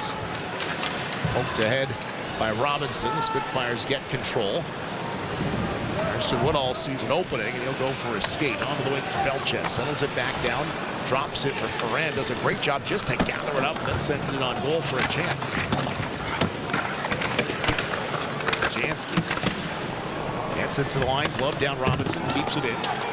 Graziano can't get to it. It's going to be Spellacy along with Belchetz. He gets hit from behind. No call here.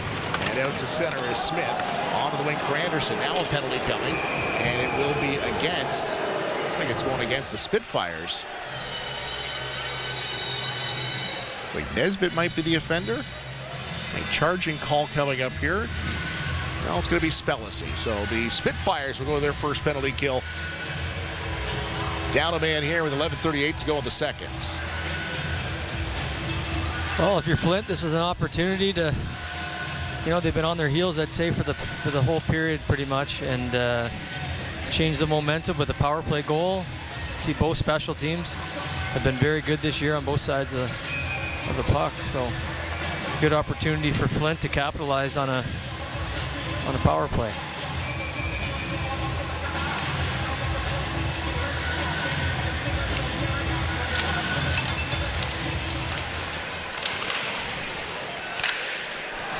Out of the air, Villeneuve.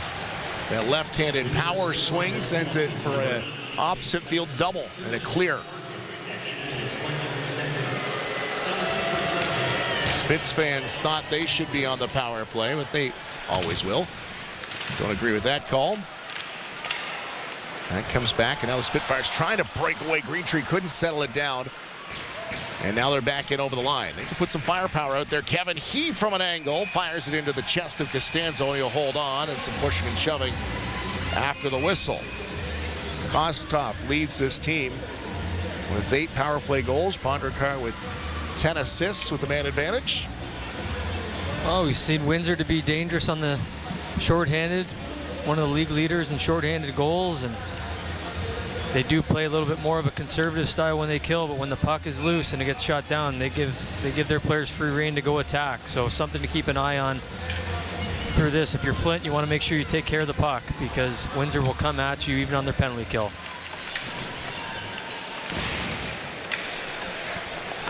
Cole Davis is tied for the league lead with 4 shorthanded goals. He's on the ice now as Darian Anderson will circle. It's off to Clarkson next year. A Brighton, Michigan native. Pozzi back to Kostov. Back to Pondrakar. Forced back by Garden. He went out there quickly. Kicked back into the high slot. Spitfires can't clear. It'll be Brown. Knocked off the puck, and now Pozzi. They'll set up again. 50 seconds to go. Kostov moves it to the middle. Switch spots with Pondrakar.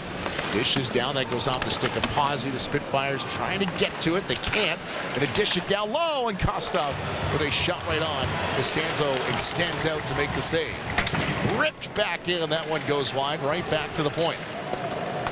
Here's Pozzi coming off the half wall, trying to shake Brown. Now you start to see some of the heavy legs come into play as this long change in the second. This line's been out there for a while. 20 seconds left for the man advantage. Spurs trying to take advantage. Get that puck into the corner. Anderson forced by Fibinger. Spellacy out in 7 seconds. Back to Kostov. Kostov moves it to the middle. Davis watches him. They lofted it right in on goal. Wraparound attempt comes loose in the slot. Spitfires chop at it. Comes out to center. They kill off their first power play. Brown moves it ahead for Cristoforo. Drops it off in the slot. It's loose. Spitfire shot right on Spellacy. It's to the line. Cristoforo celebrated, but Vicari reached back and kept it out. Oh, another huge save by Mason Vicari. AJ Spelcey again using those legs. Turnover, quick transition chance. We're going to get a look at it. Just forcing that puck out in the middle. Spelcey, I think he just got a little bit of a glove on it. I don't even think he saw it come through. You'll get another look at it here. Anthony Cristoforo just centered that puck right off the glove. Vicari there for the rebound. Good work by Fellinger to clean up Nesbitt. He thought he would have a good look at dumping it in the back of the net. Spitfires delaying here. Looks like they're just checking if they want to review it. They're not going to.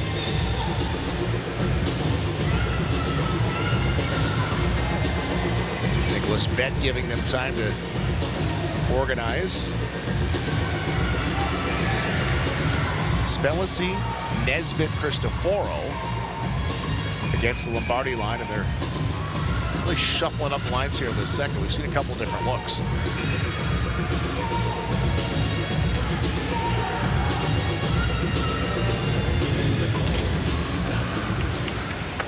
Aspinall, the outlet to Kevin He, hops over his stick. It'll be Robinson. Cristoforo chips it back towards the line. Knocked down Aspinall back out to center. Lombardi gains the line. Kevin He just couldn't hold on. He is offside. So one thing to keep an eye on is I think Windsor's been able to generate a lot of offensively because Flint plays more of a man-to-man type system, and Windsor has a lot of depth and they can really make plays. So I think Windsor, the more they can spend time in the offensive zone wearing them down, because those man-to-man coverage, they'll follow you all the way out to the blue line. I think Windsor's really kind of worn them down when they've had sustained offensive shifts. So something to keep an eye on. Windsor's offense, the man-to-man coverage of Flint in the defensive zone. Just under 29 minutes left in this game. We're tied at 1. So puck comes back to the line. Aspinall gathers it up. He's up there with Lombardi. Aspinall's 24 goals in the season. His 62 points leads the league. Lombardi's got 25 goals to lead the team. Kennedy's pass misses Belchetz. Lombardi breaks it up. Lombardi is a LA Kings draft pick that is committed to the University of Michigan for next year. Aspinall back it over the line. He's got Lombardi, the trailer. Aspinall, good work there by Kennedy to get the stick in on the big reach of the 6'7" Aspinall. Cristoforo trying to go back across the ice, knocked down. Spitfires will have to check back up, and they will.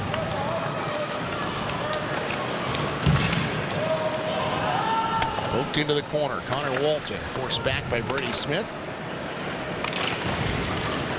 Onto the wing, it's Greentree trying to get it ahead. Get a second chance. It lands right back at his feet. Villeneuve shovels it to the corner. Graziano takes a hit, works it up the wall, and they'll get it out to center. Greentree's quickly on his man. He'll turn it back up the ice quickly. And Cristoforo for Villeneuve. Villeneuve, good look. Stop Vicari again. Mason Vicari has stopped 16 tonight so far, and many with good looks just like that. Oh, we've seen so many opportunities tonight off just broken plays, quick turnover, then transition chance. We get a look at it here. Cristoforo, great play to Villeneuve. Great chance, but Mason Vicari there. Yeah, just a broken play, nice rink-wide pass, and tries to beat him on the blocker side, but Mason Vicari has been up to the test tonight. Nathan Villeneuve, in his time here in Windsor, I don't know if a player's had better looks yet. Breakaway goals, opportunities all alone in front of the net. He has had some real good looks here with the Windsor Spitfires. Ferrand off the draw, can't get the shot through. It gets knocked down, sent down the ice. And that should be an icing here. And another face-off back in the zone. So Christopher Thibodeau is back. He had gone down in a tangle, I believe, with Cole Davis earlier. Bernard's back out for his next shift. There's Thibodeau, Charleston, North Carolina. His father, Ken, played the NCAA and the ECHL. That's where Christopher was born, former Kingston Frontenac. Rimmed around, the Spitfires get back on side. Kawadowski back for Allen. Tries to weave his way out. He does. Finds Thibodeau, bouncing puck inside the blue line.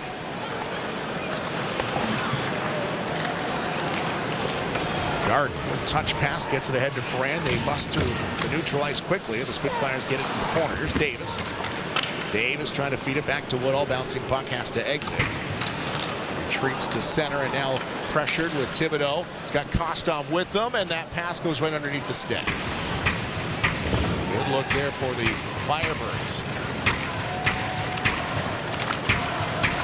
6.5 to go in the second. Scoring here in this stanza so far, 18-16 the shots. Spitfires have had 8 this period, 9 for the Firebirds.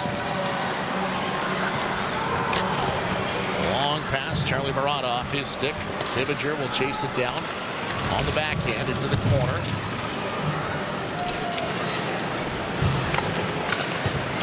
Quiche rolling puck. Gets it in the line. Now Games. Games shot, trying to sneak one through. And a stop by Vakari once again. Let's take a breather here with 5:59 to go. OHL Tonight, your TV. Brought to you by St. Clair College.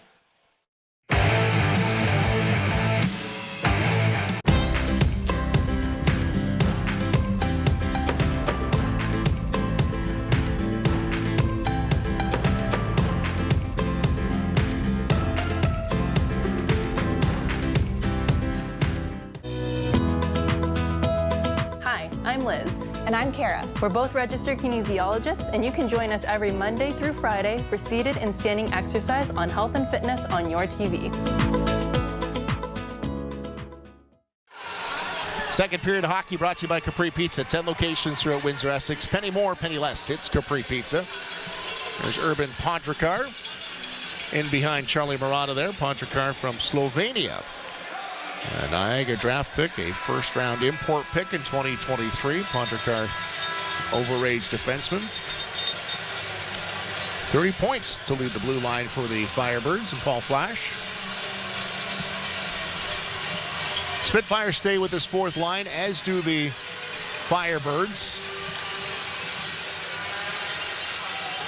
Still there, the face-off dot, dug out by Games. Back to Kennedy. Games getting into the lineup with not even Blockwood out tonight. Quiche tries to send it around. Ryland Cunningham is there. Second chance, lifts it out to center. A 2-on-1 shaping up. The Spitfires get back quickly. Pontrekar slows it down, tries to sift one to the middle.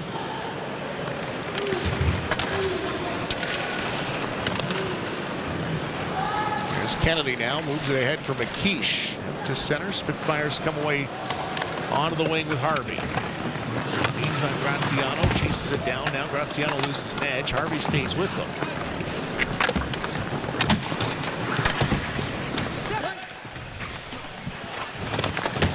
Harvey, McKeish, Woodall, the only Spitfires to play every single game this season. All 44. And we'll add Jonathan Brown to that too. So 3 of the 4 rookies. Which says a lot about their play this season. Barty back in behind the net. He'll carry the mail through center, get to the blue line and in. And Barty loses an edge. Spitfires up the wing, trying to get a stick on it was Harvey, held in there by Fellinger. Now it comes loose. It's a odd man rush if they can get it going here, as Belchetz couldn't gain an edge there, and it comes back the other way quickly. Dropped off Lombardi. Lombardi wrists one in. That's forehead high from Costanzo. Spellici and Lombardi tangle in the corner. And not much going on there. More of a lot of noise. And they'll get the separation with 4:18 to go in the second. Well, Flint's just kind of hanging around in this game. You definitely won't, if you're Windsor, you want to try to get one before this period's out. At least be tied. If you're Flint, you only need one shot, right, to get this thing, and momentum's on their side. I think Windsor's really carried the play for most of this period.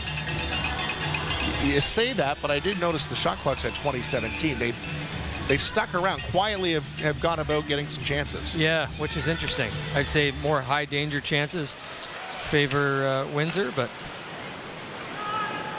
Flint continues to hang around and just play that trapping style, waiting for an opportunity to transition. Oh, here you go. Battaglia's down low. Smith set up in front. That one ends up right back in the slot. And Costanza will pounce on it and hold on with 4:01 to go in the second period. I think one thing that could really cause some problems for Flint is if Windsor starts to change in the offensive zone. They're having the sustained shifts. Yep. They start changing one at a time, and they can continue to come at them with fresh legs. I think that's one thing, because it seems like they hem them in there, and then they let them out because everyone changes at once. One at a time, you change in the offensive zone, you get fresh legs on their tired legs. Shot comes in wide of the net. Fellinger takes a hit from Greentree. He goes spilled over the back end. Fellinger stays in from an angle, sends it towards the goal. Villeneuve, Cristoforo with Greentree again, and it comes loose. Two Spitfires going to force Pondrakar back. Knock down Villeneuve. Here come the Spitfires for Greentree. Trying to settle it down and can't get much on it, if anything. And Vicari sees a chance to hold on, and he will. Another face-off in the zone at 3:38 left in the second.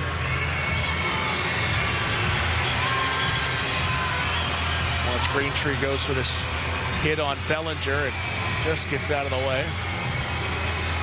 Got to be careful. Those are the ones that usually get injured on. You catch more of the boards than you do the player. Garden to take the face-off. Drawn right back into Vicari. Friendly fire, and he makes the stop. 3:33 to go in the second. Firebirds open the scoring. And a goal from Iggy Pazzi. And the Spitfires tied it with about 4.5 minutes left. It was Cristoforo off the face-off. And that's all we got so far offensively. 1-1.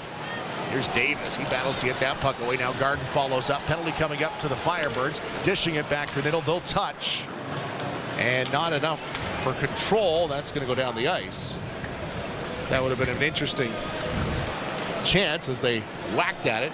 Sent it towards the empty cage as Costanzo had exited. It's always one thing you worry about in those back passes heading back to your own net. Woodall gains the line. Extra attacker is on. Third power play coming up. Garden behind the net. Garden back to Robinson. Robinson for Woodall. Greentree. Cross ice feed for Robinson. Doesn't get the shot off. Couple of spits in front of the goal. Greentree to the middle. Turning. Firing is Garden wide of the Cook cage. And now, well, they won't. Okay, now they'll finally give it to him. Dryden Allenson, I think he got a pretty good piece of that. They'll finally whistle it dead. It'll be a slashing call coming up to Pazzi. Iggy Pazzi will have a seat. And the Spitfires third power play coming up. Oh, Windsor ended up having a few good looks off that. Sustain. You see the nice play into Garden there at the slot. They had two in front. Windsor, if you're Windsor, you're definitely going to want to capitalize on this. They've had some good looks. They've moved the puck well. See if they get one. If you're Flint, just try to get out of the period. 2.5 minutes left. Try to get a big kill, and go into the third 1-1 would be a win for them. 2:24 to go. Third power play for the Spits. They're 0 for 2. Pondrakar will win it off the draw and chip it over the head of Cristoforo, and he is going to hustle back on it first here. And then the back pass right to the middle. Lombardi got a good shot off. Not a whole lot to look at, though, as Costanzo came out to cut down the angle. Cristoforo taking the spot usually occupied by Carson Woodall in this first power play unit. Villeneuve chasing it down, does a good job to negate the icing. Gets it back to the point. Cristoforo slings it to Greentree. Back across the grade. What a shot. The big cheese goes top cheddar. And the Spitfires go up 2-1. What a great release by Ethan Belchetz. That puck is on and off his stick. This Windsor power play, they get the puck moving around, and you just see, we've got a good look at it. Ethan Belchetz actually starts in the middle of the ice, slides back, just so he's available for that one-timer, and lets it go over the glove of Mason Vicari. That's a huge goal for Windsor. He said they've carried most of the play, and they've had a lot of good looks. Capitalize on one there. Feel good about that going into the break. How about that shot from Ethan Belchetz? 29 goals now on the season. The second-year draft-eligible Spitfire. Making a big case to move up in that first round of the upcoming NHL draft. Allen banks it out to Smith. Anderson with them. Gets it over the line. Spins it to the corner. Waiting for it is Davis. Left by Spellacy. Back to Davis. His shot right on Vicari. Not much to look at. Greentree and Cristoforo the assists, so the Spitfires have the first lead of the night. Fibiger bounced off the puck. He's caught up in his skates, doesn't see it. Ethan Belchetz moves into a tie for second with Jack Pridham. 29 goals. Van Acker's got one tonight. He's up to 32 to lead the Ontario Hockey League. Aspinall trying to lean on his man. Spitfires have controlled him so far tonight. Fellinger now on the half wall. Banks it back to He. Goes rink wide for Podrakar. 35 seconds remaining. Looking for the tip in front. Spitfires close it down and it comes out to center.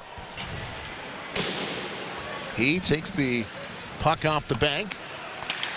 Back to Fellinger. Stretches to keep it in. Back into the corner. They'll break it up. Nesbitt, quick look up at the clock. He's got 17 seconds. He'll push it ahead and drive wide. Podrakar got a piece of it, but following it up is Belchetz. Drop back, and it's going to be Brown. Brown, eyes towards net, loose. Puck bounced wide. And Lombardi with 3 left. That's going to do it for this second period. The 1 goal scored. It'll be for the home team.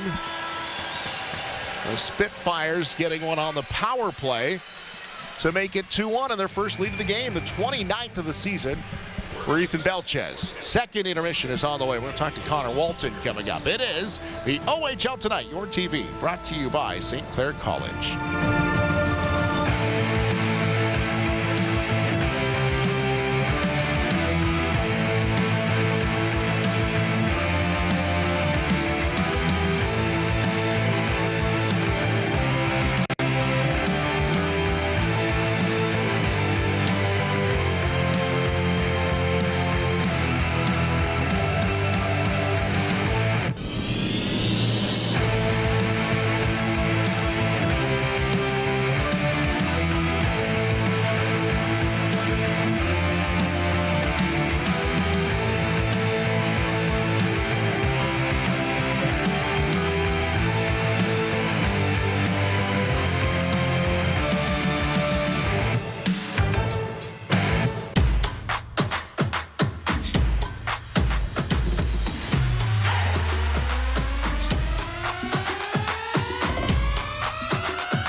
When I do becomes I'm done.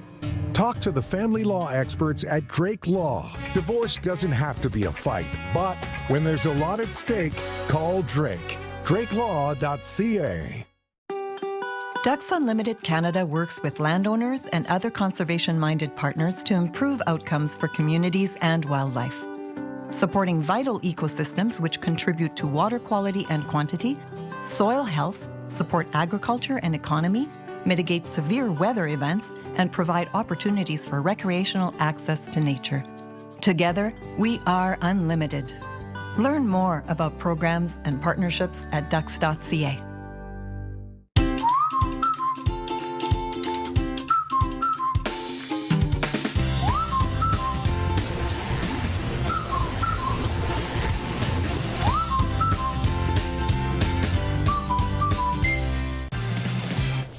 Sorry, not for sale, prop for the video.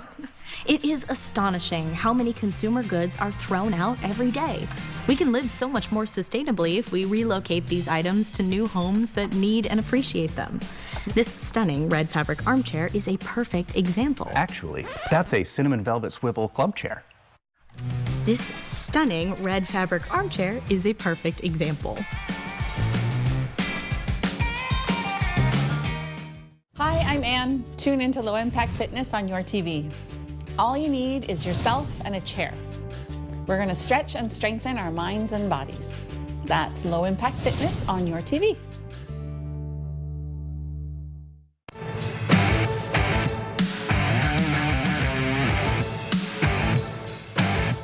Chuck a puck here in the second intermission. It is the OHL Tonight, your TV, brought to you by St. Clair College. Connor Walton, our guest here in the second intermission. Connor, your team goes ahead with a power play goal there in the second. What can you say about Ethan Belchetz's release? I know you see it in practice. What do you see from them on the inside? I mean, it's pretty nice. I mean, obviously, that goal was pretty sick, but I always give it to him about it. But no, it's pretty good. He's pretty sick, and he should go pretty high this year. These two teams battling for the top spot in the Western Conference, and certainly they're deep, you're deep, and you've got a good litmus test this week. You got Kitchener in the back-to-back versus Flint. What's the thoughts from the room coming into this weekend? I mean, obviously it's a measuring stick game. You know what I mean? Good weekend. Obviously, sucks to drop the one to Kitchener, but no 3-on-3 in the playoffs. So obviously Flint tonight, we're up 2-1. We look to win this one and then bring it to them tomorrow. The trade deadline comes and goes. The Spitfires add. Your brother moves to Peterborough. Do you pay any attention to that when those rumors are swirling, or you try to keep yourself out of that conversation? I mean, obviously, you like to say that you try to keep yourself out of it, but it would have been nice to get him here. But I mean, obviously, we got two sick guys, and Villy and Farzy. Don't tell them I said that, though. And yeah, no, they're great. They're great room guys, and they're going to make our team a lot better. I want to talk about your season. 3 goals. You're firing darts out there. We got one we want to show here. The Brampton game last weekend. You got to tell us about what happened here. This doesn't come off a Connor stick too often. No, I mean, I have no idea, to be honest with you. We were in with 1-3-1, and then I snuck back door, and obviously my guy did not cover me, and I was like, I would go back, but no, tried doing something, and I guess it worked out, so I look smart. Yeah, bar down right there. Nicest one of my career. One more, and you set your career high. Obviously, not goal scoring isn't your game. You'll take it when you can get it. 100%. You're out there against guys like Nathan Aspall tonight, Jimmy Lombardi. You played against Kevin He. You grew up playing with him too. What's it like going against some of these big guys and that more increased defensive role this year? Honestly, it's great. I mean, that's the type of stuff I live for. Me and Kenny, we live for that stuff. Those big guys. Aspall's doing really well. Kev's doing really well. Obviously, they had Battaglia at the deadline, so it's great. I mean, I love it. I love going against those guys and competing. I understand you would be what they call a glue guy in the room. I've heard you've pulled some pranks. Anything that you can let us in on? Well, we got, I don't know, nothing too much. Not much I can say, but we have all these shoes, and they all say Windsor and their numbers, but the left shoe says Windsor, so I just move everybody's left shoe around. That sounds like a plea for a good night. What do you got to do here in the third to bring home a victory and start this home and home? Honestly, not much. I mean, we just got to, keep doing what we're doing. Our trap's working really well right now, and our forecheck's doing great. So, I mean, yeah, not too much, but... Connor, keep firing darts. Good luck the rest of the way. Thank you. Connor Walton, defenseman for the Windsor Spitfires. 2-1 the lead through 40 minutes of play. OHL Tonight, your TV, brought to you by St. Clair College.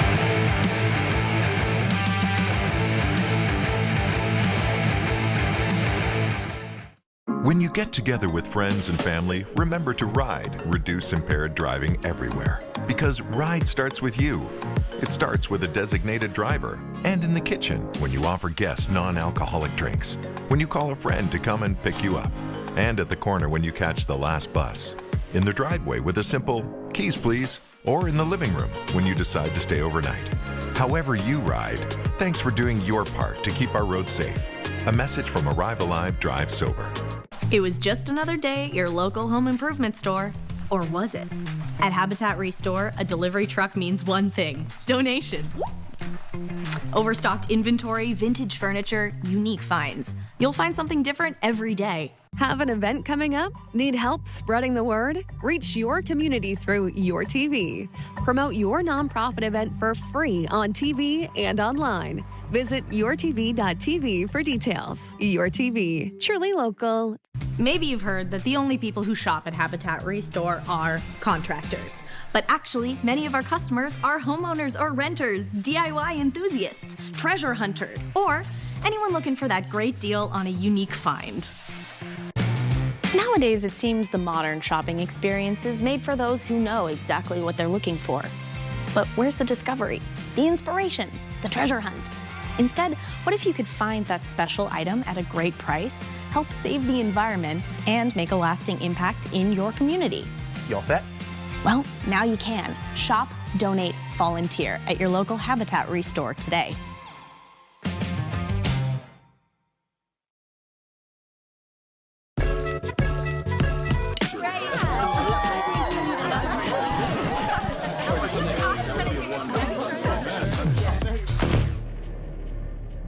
Alcoholics Anonymous. For more information, visit aa.org.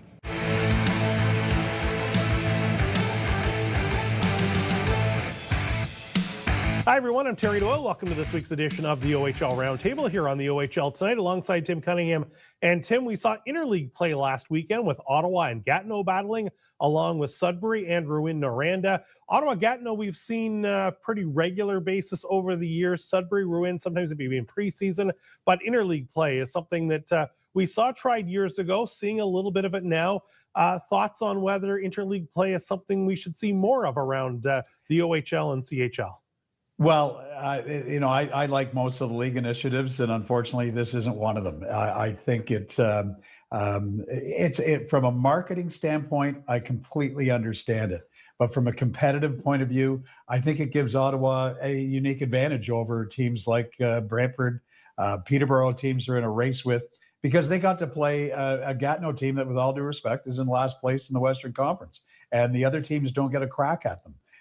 So it's unbalanced, makes the schedule unbalanced, and I think it gives Ottawa an unnecessary competitive advantage. And again, I understand it, but in practical terms, if you're going to move forward with it, it's going to mean more time on the bus. There are geographical challenges, time away from practice, especially time away from school.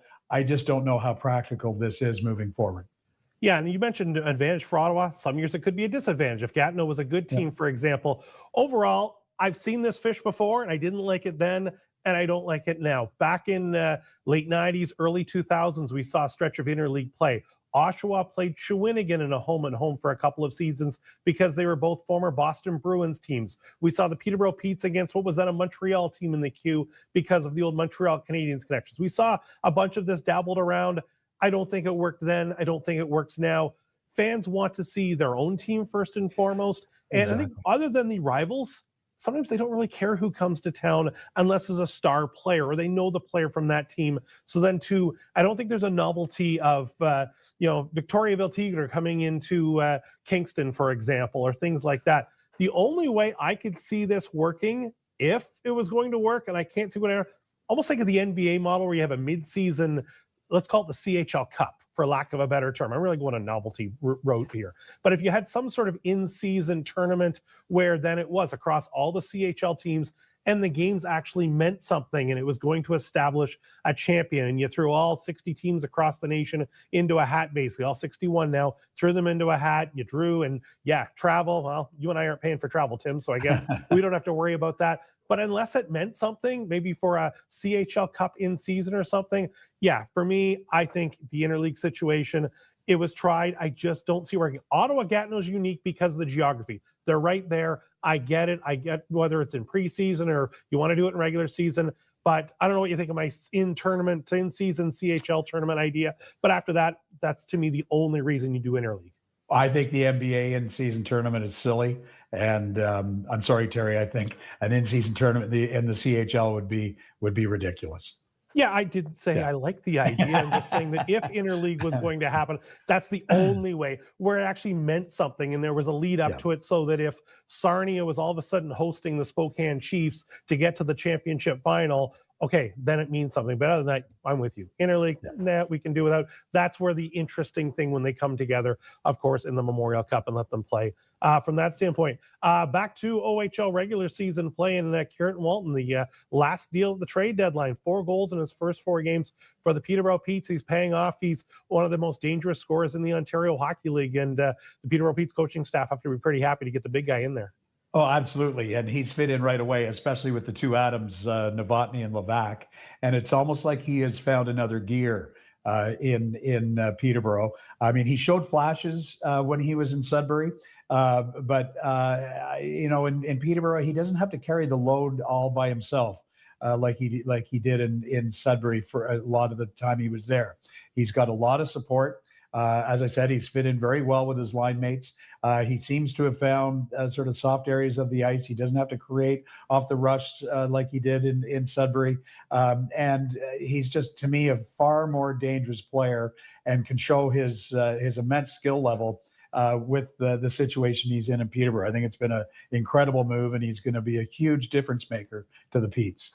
And such a big body as well. He can use that body. He's found a way to use his body to shield the puck and shield, away from defenders. Not necessarily a guy that needs to put somebody through the boards, but use that big frame to move away a defender and shield the puck from a defender. Let's go to the Western Conference for a moment. The Sioux Greyhounds come into this week on a 5-game winning streak. And right now, coming into this week's play, still right there with London in the 4-5 situation, but I think now we're going to see the Greyhounds, especially the addition of Carter George at the deadline as well, move in and try to reel in those top 3 teams in the Western Conference. Yeah, I mean, this is, I think, as a result of all the moves they made. This isn't a lucky streak. This is something that I think is a legit. And for the Greyhounds, if they can beat the teams that they're supposed to beat, if they can steal a handful of games from teams above them, then they're going to make a lot of noise in the Western Conference.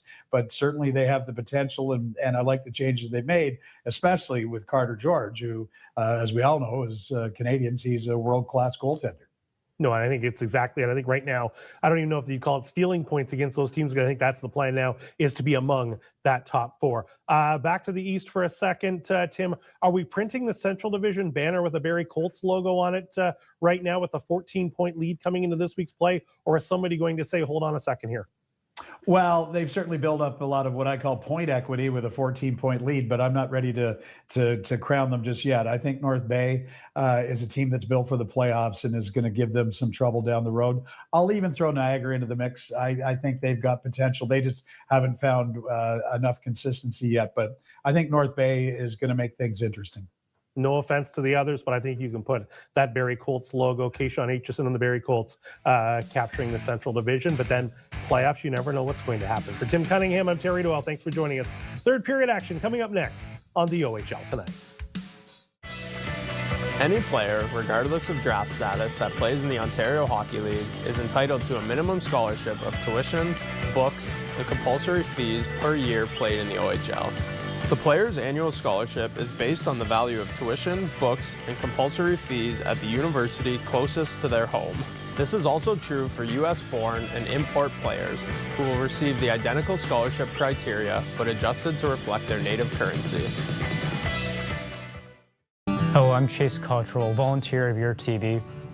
Using the cameras is an excellent experience. Highly recommend doing it, so join Your TV today.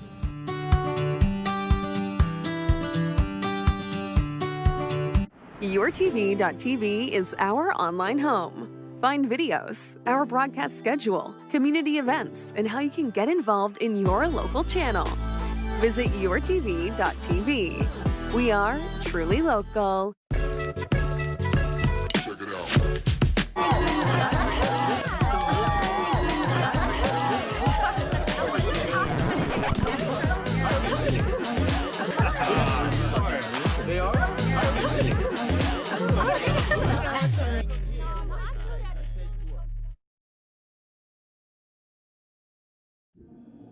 Alcoholics Anonymous. We're here to help. For more information, visit aa.org and download the Meeting Guide app.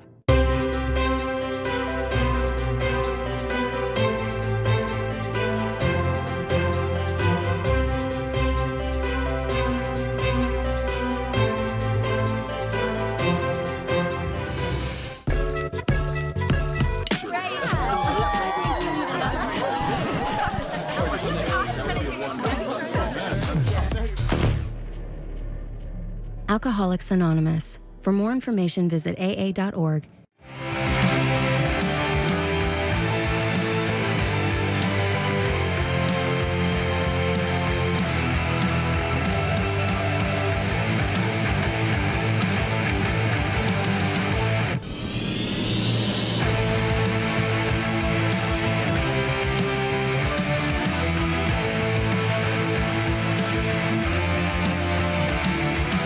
Just the one goal in that second period, and it was a wicked wrister off the stick of Ethan Belchetz. 29th of the season, tied for second of the OHL. Power play goal. Spitfires 1 for 3 with the man advantage. 2-1 is the score in the game, and the third period is ready to go. The Spitfires still with that edge on the shot clock. Let's take a look around the Ontario Hockey League. Owen Sound and Kitchener early in the third. They're still tied at 1 apiece. London is down 2 to the Sarnia Sting on home ice. Ben Pickles got the second goal. DiOrio back in the first. Saginaw's in Kingston getting, well, lambasted. It is 8-0 Kingston. Sudbury has got the edge on Brantford right now, 3-2. J.C. Lemieux's got a goal in that one. He has been good for the Wolves. Guelph is trailing the Erie Otters 3-2, the beginning of the third period. That's the other game in the Ontario Hockey League tonight. These two teams will continue in their home and home. The tail end of it will be in Flint tomorrow at the Dordt Financial Center. The Spitfires and the Firebirds will play their final game of the weekend. The Spitfires would love to start it with a win here tonight, and they'll try to keep doing what they're doing here so far. Although, as you said, Tyler, earlier in the game, Flint's really just one shot away from getting right back into us. Back in the second, they were getting their opportunities, and the Spitfires finally pulled ahead. Yeah, one opportunity, and they're right back in this game. They just got to stay to it. 2-1 heading to the final period.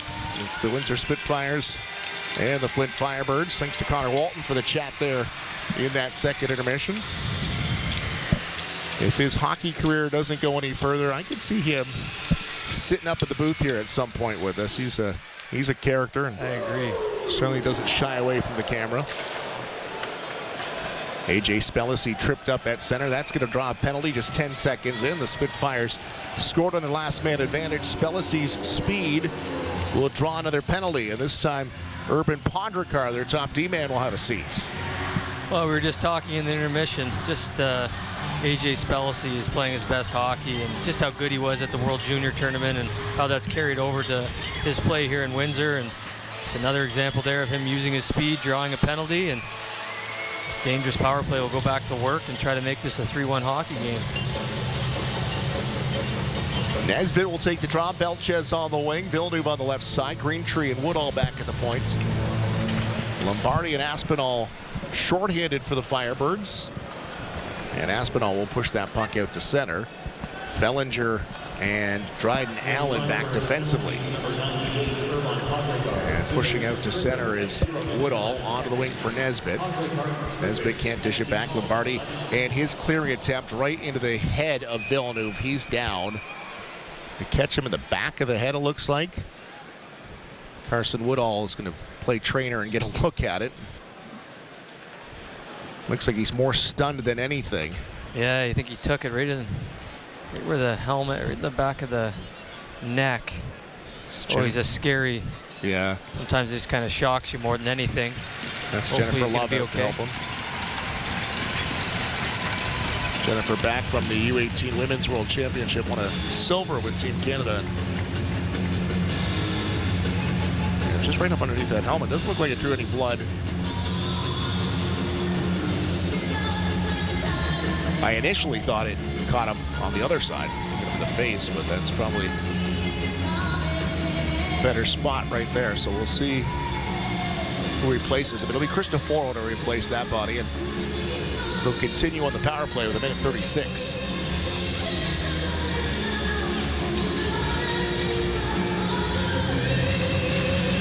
Draw one by Kostov, and Dryden Allen hammers it around, trying to get to it. It's Cristoforo. Can't. It's going to come all the way down the ice. And Costanzo out to play it. Pushing it ahead. That's Carson Woodall. Will sling it back. Onto the wing for Cristoforo. Couple go to the net. Cristoforo against the grain. And another one off the post. The Nesbitt shot on the short side. Back to the point. Woodall tries to throw one into the mixer in front. Belchetz battles with his man to the wall, and now diving to get it out is Kevin He, and it goes down the length of the ice.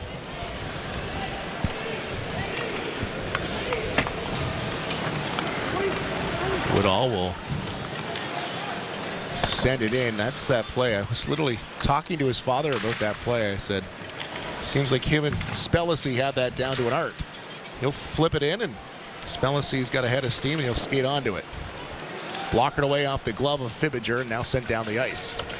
Yeah, oftentimes you'll see teams even run that play 5-on-5. They'll just, with the icing rule now changed, as long as you beat them to the hash marks. AJ is going to beat just about everybody in this league. AJ into the corner now. Fibiger gets to it first. Tries to get it set up. Harvey with 10 seconds left, the man advantage. Harvey leaves for Davis, but it's behind him. He has to go back for it. Now Fibiger.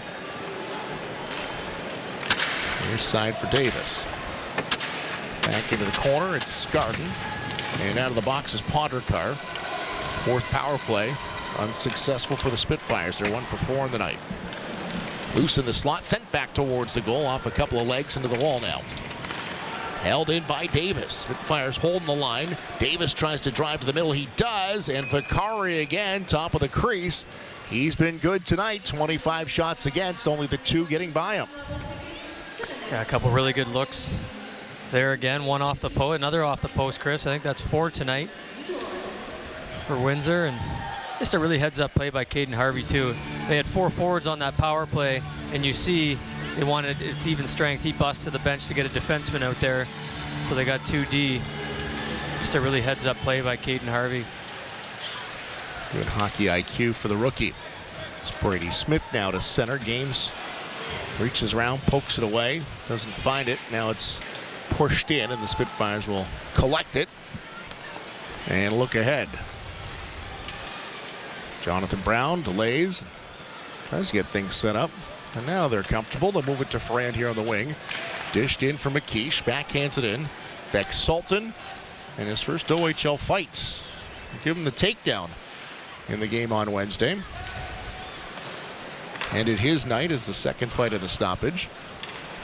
Key with speed through center, tries to drive wide on Robinson. He does, a good stick there the last minute by Robinson to break it up. Graziano sent in off a leg into the corner. Spellacy back around. Belchetz. Back behind the net, it's Brown. Brown, lead pass that he had Belchetz going to the net. He's going to hustle to the puck, get there first. Ethan's got the go-ahead goal in this one. Spellacy couldn't keep that in. It's 3 out to center and poked away by Connor Walton.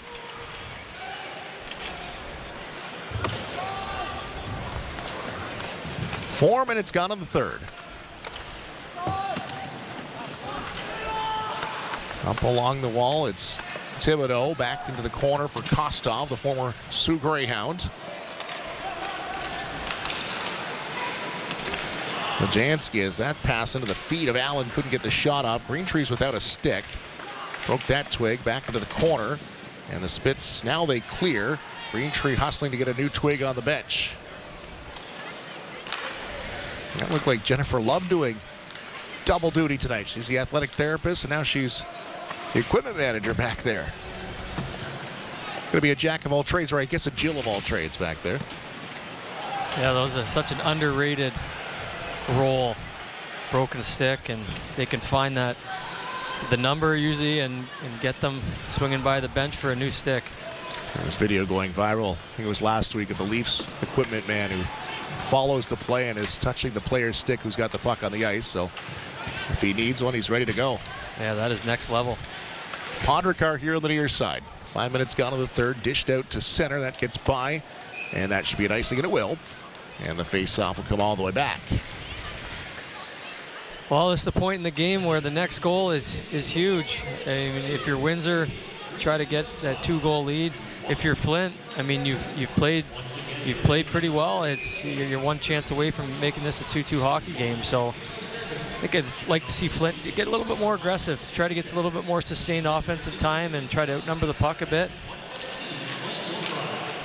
And for the Spitfires, I guess if they get playing that way too, they might take advantage of a odd man rush the other way. So We'll see what happens here in the next 14.5 minutes. Darren Anderson in the corner. Fends off his man, back to Pondercar. Graziano trying to get a better look at it. Does. It gets blocked in front. Aspinall back down the wall, waiting for Lombardi. And Anderson's in front of the nets.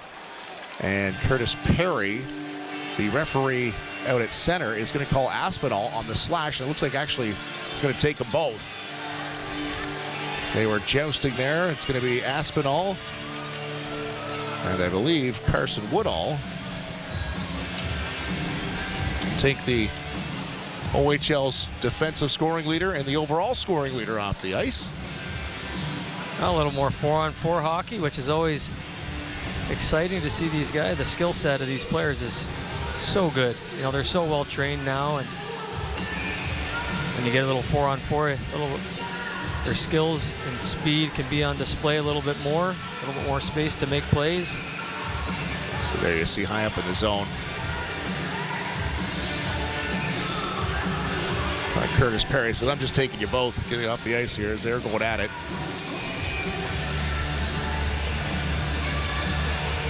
Battaglia on the draw. It'll be Spellacy now in for Nesbitt. Battaglia, he, Allen, and Graziano. Spitfires with Nesbitt, Spellacy, Robinson, and Brown. Or Robinson and Kennedy, I'm sorry.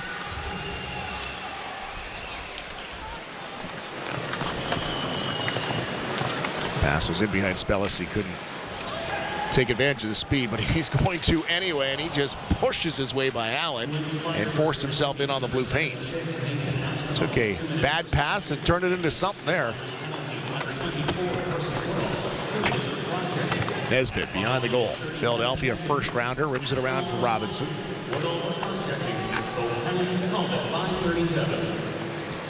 Now Jack Nesbitt giving directions, and he's going to head to the bench, and the Spitfires will work a change in here amongst forwards. Minute 15 left in 4-on-4. Nathan Villeneuve is back after taking a puck to the back of the head. He's all right. Robinson, rink wide, that goes off a he, and Belchetz back to collect. Robinson onto the tape of Belchetz. Tries to go wide on Allen.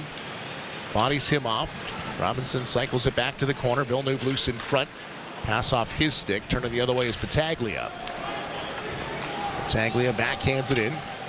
Fibiger trying to get the body position, and he does, and will come away with it onto the wing for Villeneuve. Pushes it ahead. Villeneuve back for Fibiger. Fibiger trying to slide it back to Villeneuve, and it ends up for Vicari, and that's going to get some attention as Fibiger got a little piece of Vicari on the way by. They'll gather here.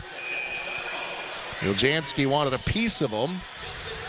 And Villeneuve, who certainly will get involved in getting the stick up. And finally, they'll separate. Looks like we're going to have each team go to their bench. We got a break here. 2-1 Spitfires on the OHL tonight. Your TV, brought to you by St. Clair College. Across the nation, the Canadian Hockey League is known for investing in moments like this. But did you know we're also investing in this? Through the CHL Scholarship Program, clubs award nearly $10 million each year. The CHL, developing tomorrow's leaders.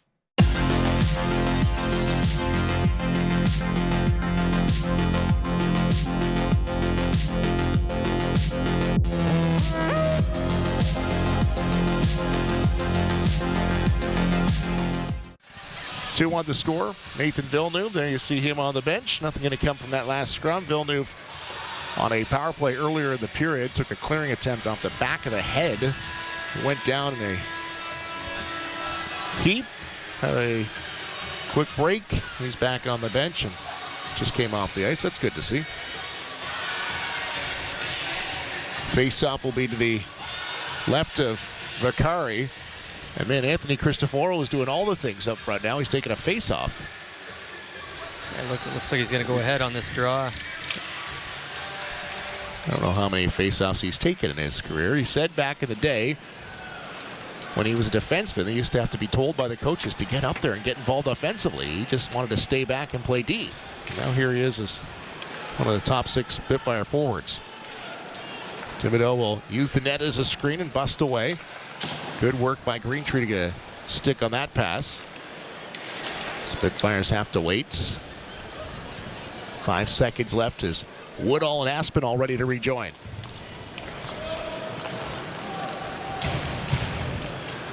Walton misfires, and the second chance will rim it in, and that's going to be an icing as he hadn't gained the red line. And the Spitfires' forecheckers were not balanced. So we'll get back with a face-off to the left, Joe Costanzo.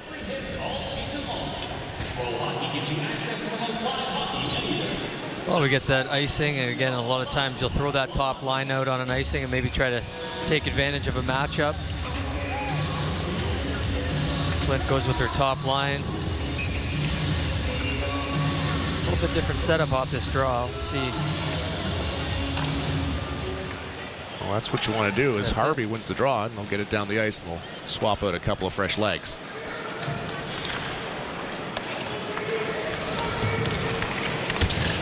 Harvey will pick up that loose puck, cycle it back to the corner. Davis there. Graziano fends off the check of Garden and then to the front of the net. Harvey just couldn't get a piece of it.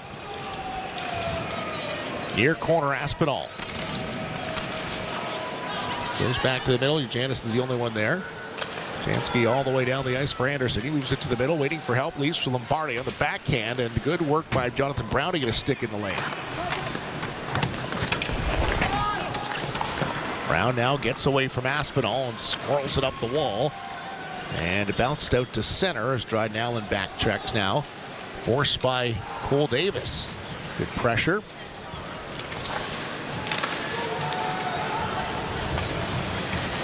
He gets to the line, but not much further.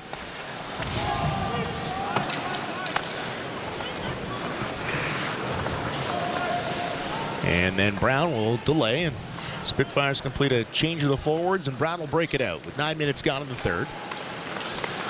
Kennedy off a leg. It's Murata, a rookie.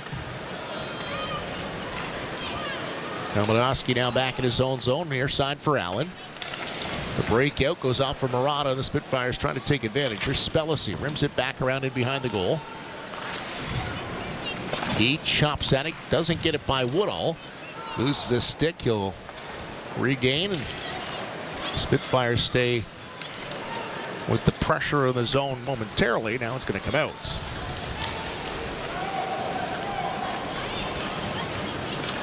On the near side, it's Carson Woodall, knifed in by Spellacy. Spitfires complete a change, and Podrekar will delay. Halfway through this third period now, the Spitfires still with that 1-goal lead, and Ethan Belchetz power play goal. We haven't seen a lot of pucks in the back of the net, but we've seen a lot of chances. Maybe not so much here in the third. Spitfires really trying to shut it down defensively, but plenty of chances through the first 40.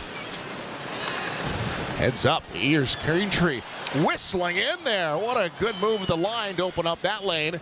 And again, Mason Vicari bails out the Firebirds. Well, you don't want to be standing still and Liam Greentree with a head of speed. He just, again, just a quick turnover in the neutral zone. Kick the puck outside to Greentree, and just an excellent chance. Tried to beat Vicari underneath the blocker. Liam Greentree's skating over the years has increased tenfold, and there you saw what's going to get him to the next level as he busted in there, and he's got that heavy shot, usually his money, but just couldn't beat Vicari on the blocker side. Third overall now in Spitfire all-time goals. Fourth overall in all-time points. Here's Brown up the wing, and now knocked down by Davis, trying to get a step around his man. It's Zajanski out to center. Kostov.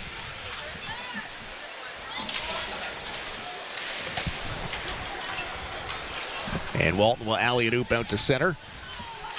It's going to end up on the stick of Garden. He drives wide. He's going to get a shot from an angle. Vicari had a good look at it. Less than 9 to go now. And now if you're the Firebirds, you have to start changing the way you're looking at things. Maybe a couple more gambles and trying to get some offense going here. And the Spitfires will look to take advantage of that as Brown follows Kostov out to the point. That ended up on the stick of Anderson right in front. Loose there, and they'll punch it home. There's Kostov, and they will even the score at 2-2. Wow, well, again, we talk about the opportunistic Flint Firebirds, and they've just kind of hung around in this game. They've had big saves by Vicari, and here you go again, a broken play. Puck comes around the net, it'll go to the far side, right off the pad, and just kick it out, and makes no mistake on that one. Alex Kostov. We got a hockey game now, Chris. It's back. Yeah. Flint scored first in this one. The Spitfires got 2. And they've now evened up the score with 8.5 minutes left in this game. A little race to the finish here and a battle up top of the Western Conference. With a win, the Spitfires would move ahead of the Firebirds. Both tied in points right now. The Spitfires do have a game in hand. Firebirds actually have one more win than the Spits. 30-11, 2-2. The Spitfires coming in 29-9, 5-1. And the Firebirds looking for more here. And here's Nathan Villeneuve. That puck hopped on him, so it will be a power play for the 7th-ranked power play in the Ontario Hockey League. Well, here's your opportunity to take over the game. Again, we look back to all those chances, all those big saves. The goalies kept you in, and now you get an opportunity on the power play to take the lead for first time tonight. It wouldn't be the first they got the first one, but to get the lead back. Well, what a change this has been in the last 40 seconds. Yeah. So. Pretty quiet in this rink right now. I think Windsor's got to get a big kill and get the momentum back. 7th-ranked power play, 1st-ranked penalty kill. Late in the game, 8:02 to go, tied at 2. And the Birds will control off the draw. Not a whole lot of room to work, though. AJ does a good job of lifting a stick, and in there to help dump it down is the Spitfire defenseman Connor Walton. So they'll have to start all the way back. Walton got tripped up. Spits fans barking at the referees. And look at this. Good work here by Cole Davis, the OHL leader with 4 shorthanded goals. Him and Jack Pridham. Windsor Spitfires penalty to number 89, Nathan Villeneuve. Not going to get one there as he loses the handle. Back into the zone now. It's going to be Davis. Rolling puck. He'll find it. Dart one down the ice. 40 seconds gone. The man advantage. Now Villeneuve would be out killing penalties, but delay a game will put him in the box. Oljanski in for Aspinall. And is there anything worse than getting a delay of game, puck over glass penalty late in a game like this? He's sitting there cheering for the home side while in there. Need a kill. Lombardi along the wall. He there too. A Spitfire's down on top of it. They dig away. He's without a stick. He's going to hustle to the bench. It won't matter though. He's got a whistle. Lombardi and Nesbitt exchange shoves.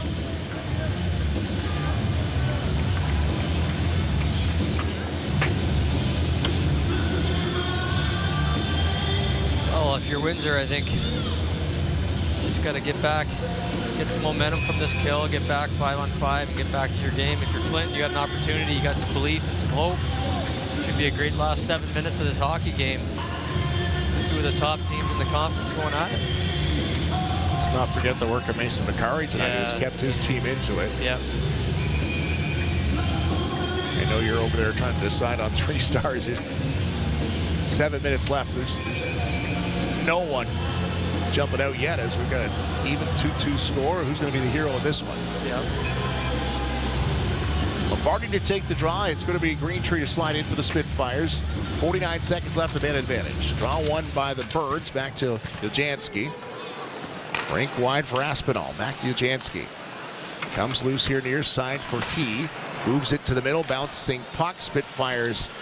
Spellacy gets just enough of it. Here come the Spits. Short-handed. Greentree in, and Vicari again gets a blocker on it with a diving Aspinall coming back to break it up. AJ Spellacy, or rather Liam Greentree with some pull-away speed there.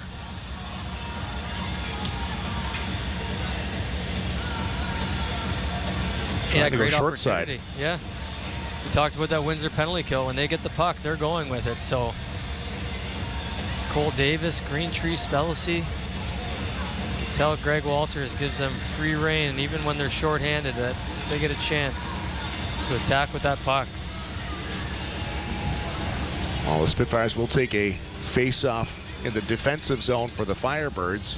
30 seconds left in the Villeneuve penalty.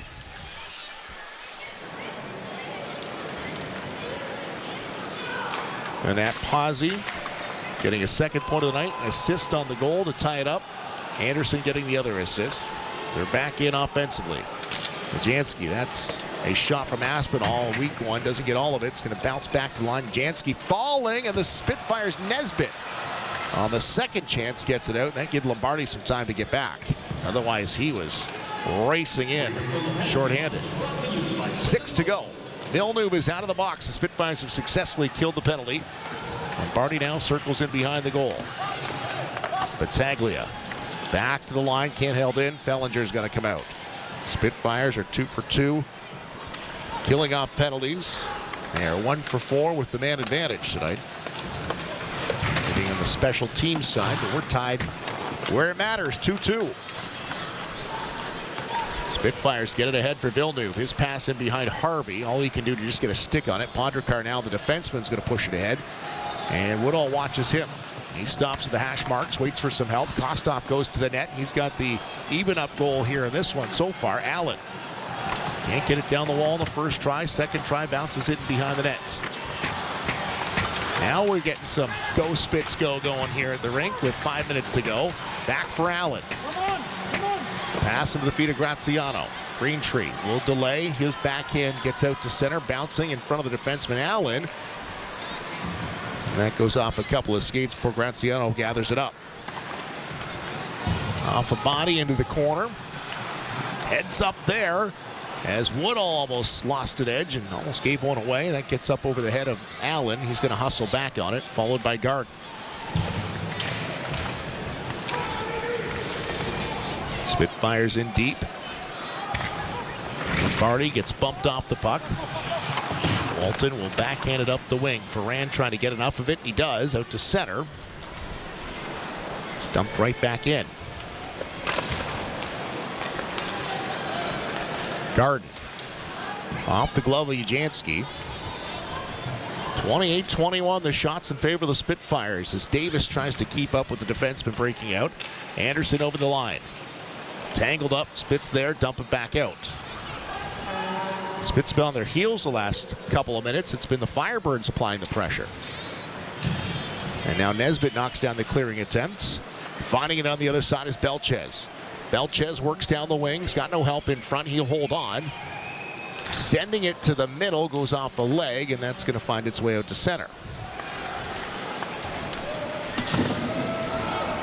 Rimmed back in. Vicari is going to move it himself.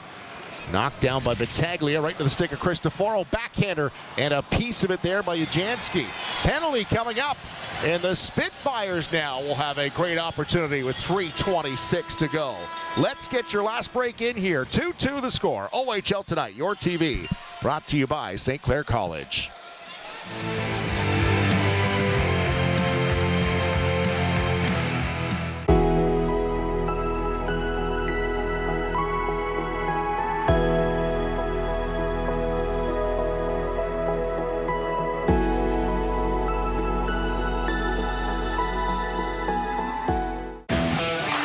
If it happens on the ice, it happens on your TV. The crew, the calls, the cameras, and the cables, we're the ones bringing you the action at home. We are the OHL Tonight. We are your TV, and the OHL lives here. Third period of hockey brought to you by Capri Pizza. 10 locations throughout Windsor, Essex. Penny more, penny less.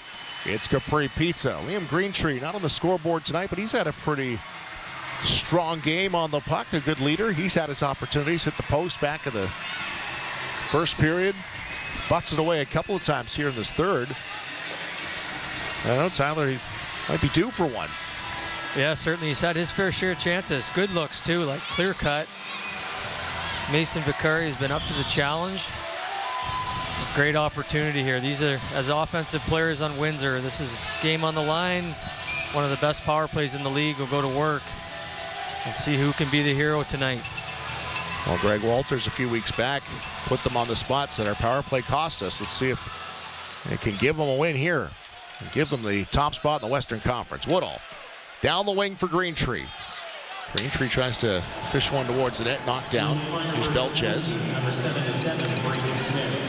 I said Greentree held off the scoreboard. He does have an assist tonight. Down for Belchetz. He holds on, fakes the shot. Greentree gathers it up, couldn't get the shot through. Belchetz now cycles it back for Greentree. Villeneuve battling in front of the net. Rather, that's Nesbitt battling in front of that. That's Villeneuve. Near side Greentree, that's Woodall. Fans want a shot. Greentree. Firebirds doing a good job of closing down those lanes, though, and now Kostov will rim one around. Lombardi and he each have 2 shorthanded goals. And Lombardi is on the ice now along with Aspinall. It's big boys' time to shine. with 2:27 left. Villeneuve through the legs, in over the line. Nesbitt gets it back to him. Takes a bump from Allen. Puck into the corner. Greentree trying to get away with it. Far side held in by Woodall. Carson feeds one to Villeneuve. He was ready to hammer that. Just wasn't where he needed it. Graziano rimmed it around and Woodall can't keep it in. 39 seconds to go. Spitfires are going to change their power play as they fire drill from both sides and get some fresh legs on the last part of this power play. Here comes Fibiger.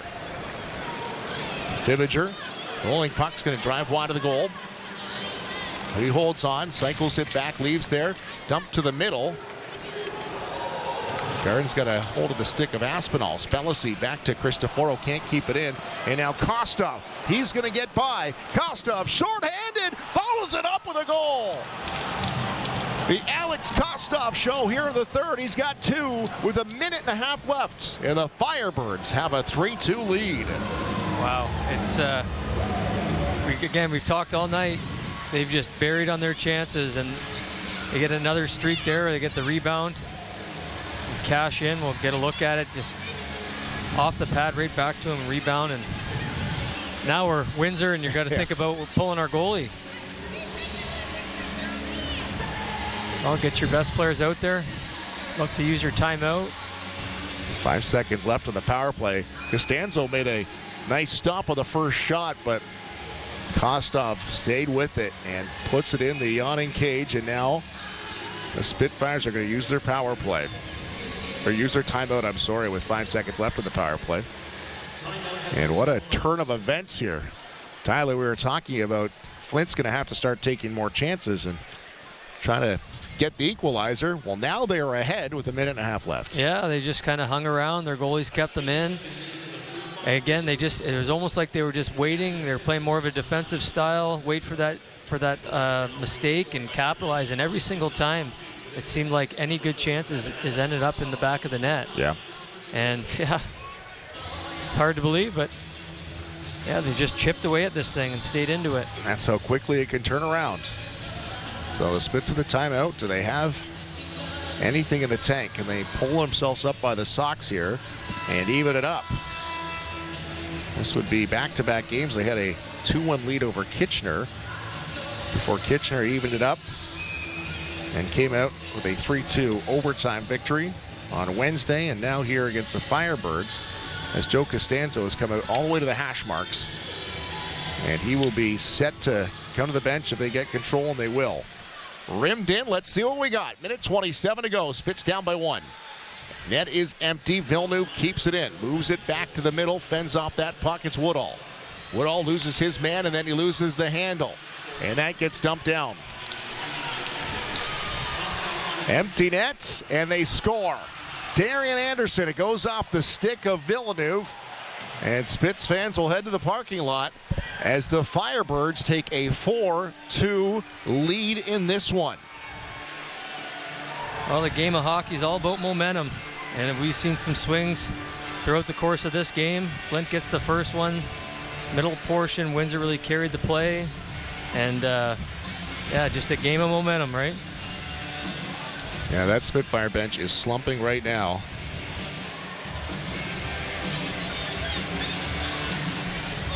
And the Firebirds are on their way to a 4-2 victory. Kostov against Harvey. Games now in on the forecheck. Graziano far side. And Kostov, who's got a pair, the go-ahead, the tire of the go-ahead goal. Anderson will get the empty netter.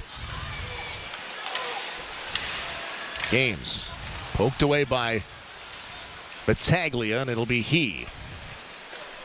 The Firebirds about to win their first game out of 3 this year against the Spitfires, and the Spits will have a chance to get those 2 points back tomorrow when they travel to Dordt Financial Center with the tail end of this home-and-home series. And you're thinking, if you're the Spitfires, you give up 8 shots through 2 periods against the Rangers, you lose in overtime, you still pick up a point. You come into this one, you controlled the play for probably about 55 minutes of this game.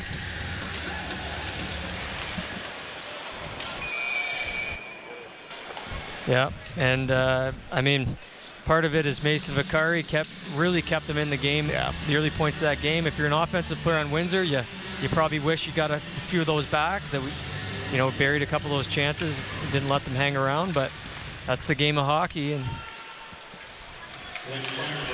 well, I guess the best thing is you go right back at it tomorrow, that's right? That's right. I'm sure it'll be a totally different game in Flint tomorrow. Probably see a different Flint team. Windsor will have to back-to-back games, third game in a week, short shifts, and get everybody involved. Try to put this one behind them because they have played well. Windsor played really well in this game. Lombardi to take this draw. 23 seconds left on the clock. Spitfires punch it to the line and can't get it out. Feed it back to Ponderkar. Far side, Fellinger. Well, they held Nathan Aspinall, the league scoring leader, off the board tonight. Him and Lombardi, really not part of it. It was that second line of Alex Kostov with 2 goals late in this one, including the game winner. And they'll get it with 1:31 left. Short-handed. And the Flint Firebirds will grab control of the Western Conference, the 31st win of the season. And Mason Vicari is in the middle of that celebration. His 25th win, which leads the Ontario Hockey League, right there in the middle. And he makes 26 saves on the night, and many of them 10 Bell saves on this one. How about that? A 4-2 victory for the Firebirds on the road tonight, the beginning of the home and home. Tyler Rosler, an outstanding job tonight, jumping in last minute, literally 3 minutes before puck drop. We appreciate you jumping in here, Tyler. Thanks for having me. I'm sure we'll get you back on as the season goes. Spitfires will lose this one by a final of 4-2. Mason Vicari and Joe Costanzo exchange nods. Buddies from way back. We'll talk to our first star when we come back next. It is the OHL Tonight, your TV, brought to you by St. Clair College.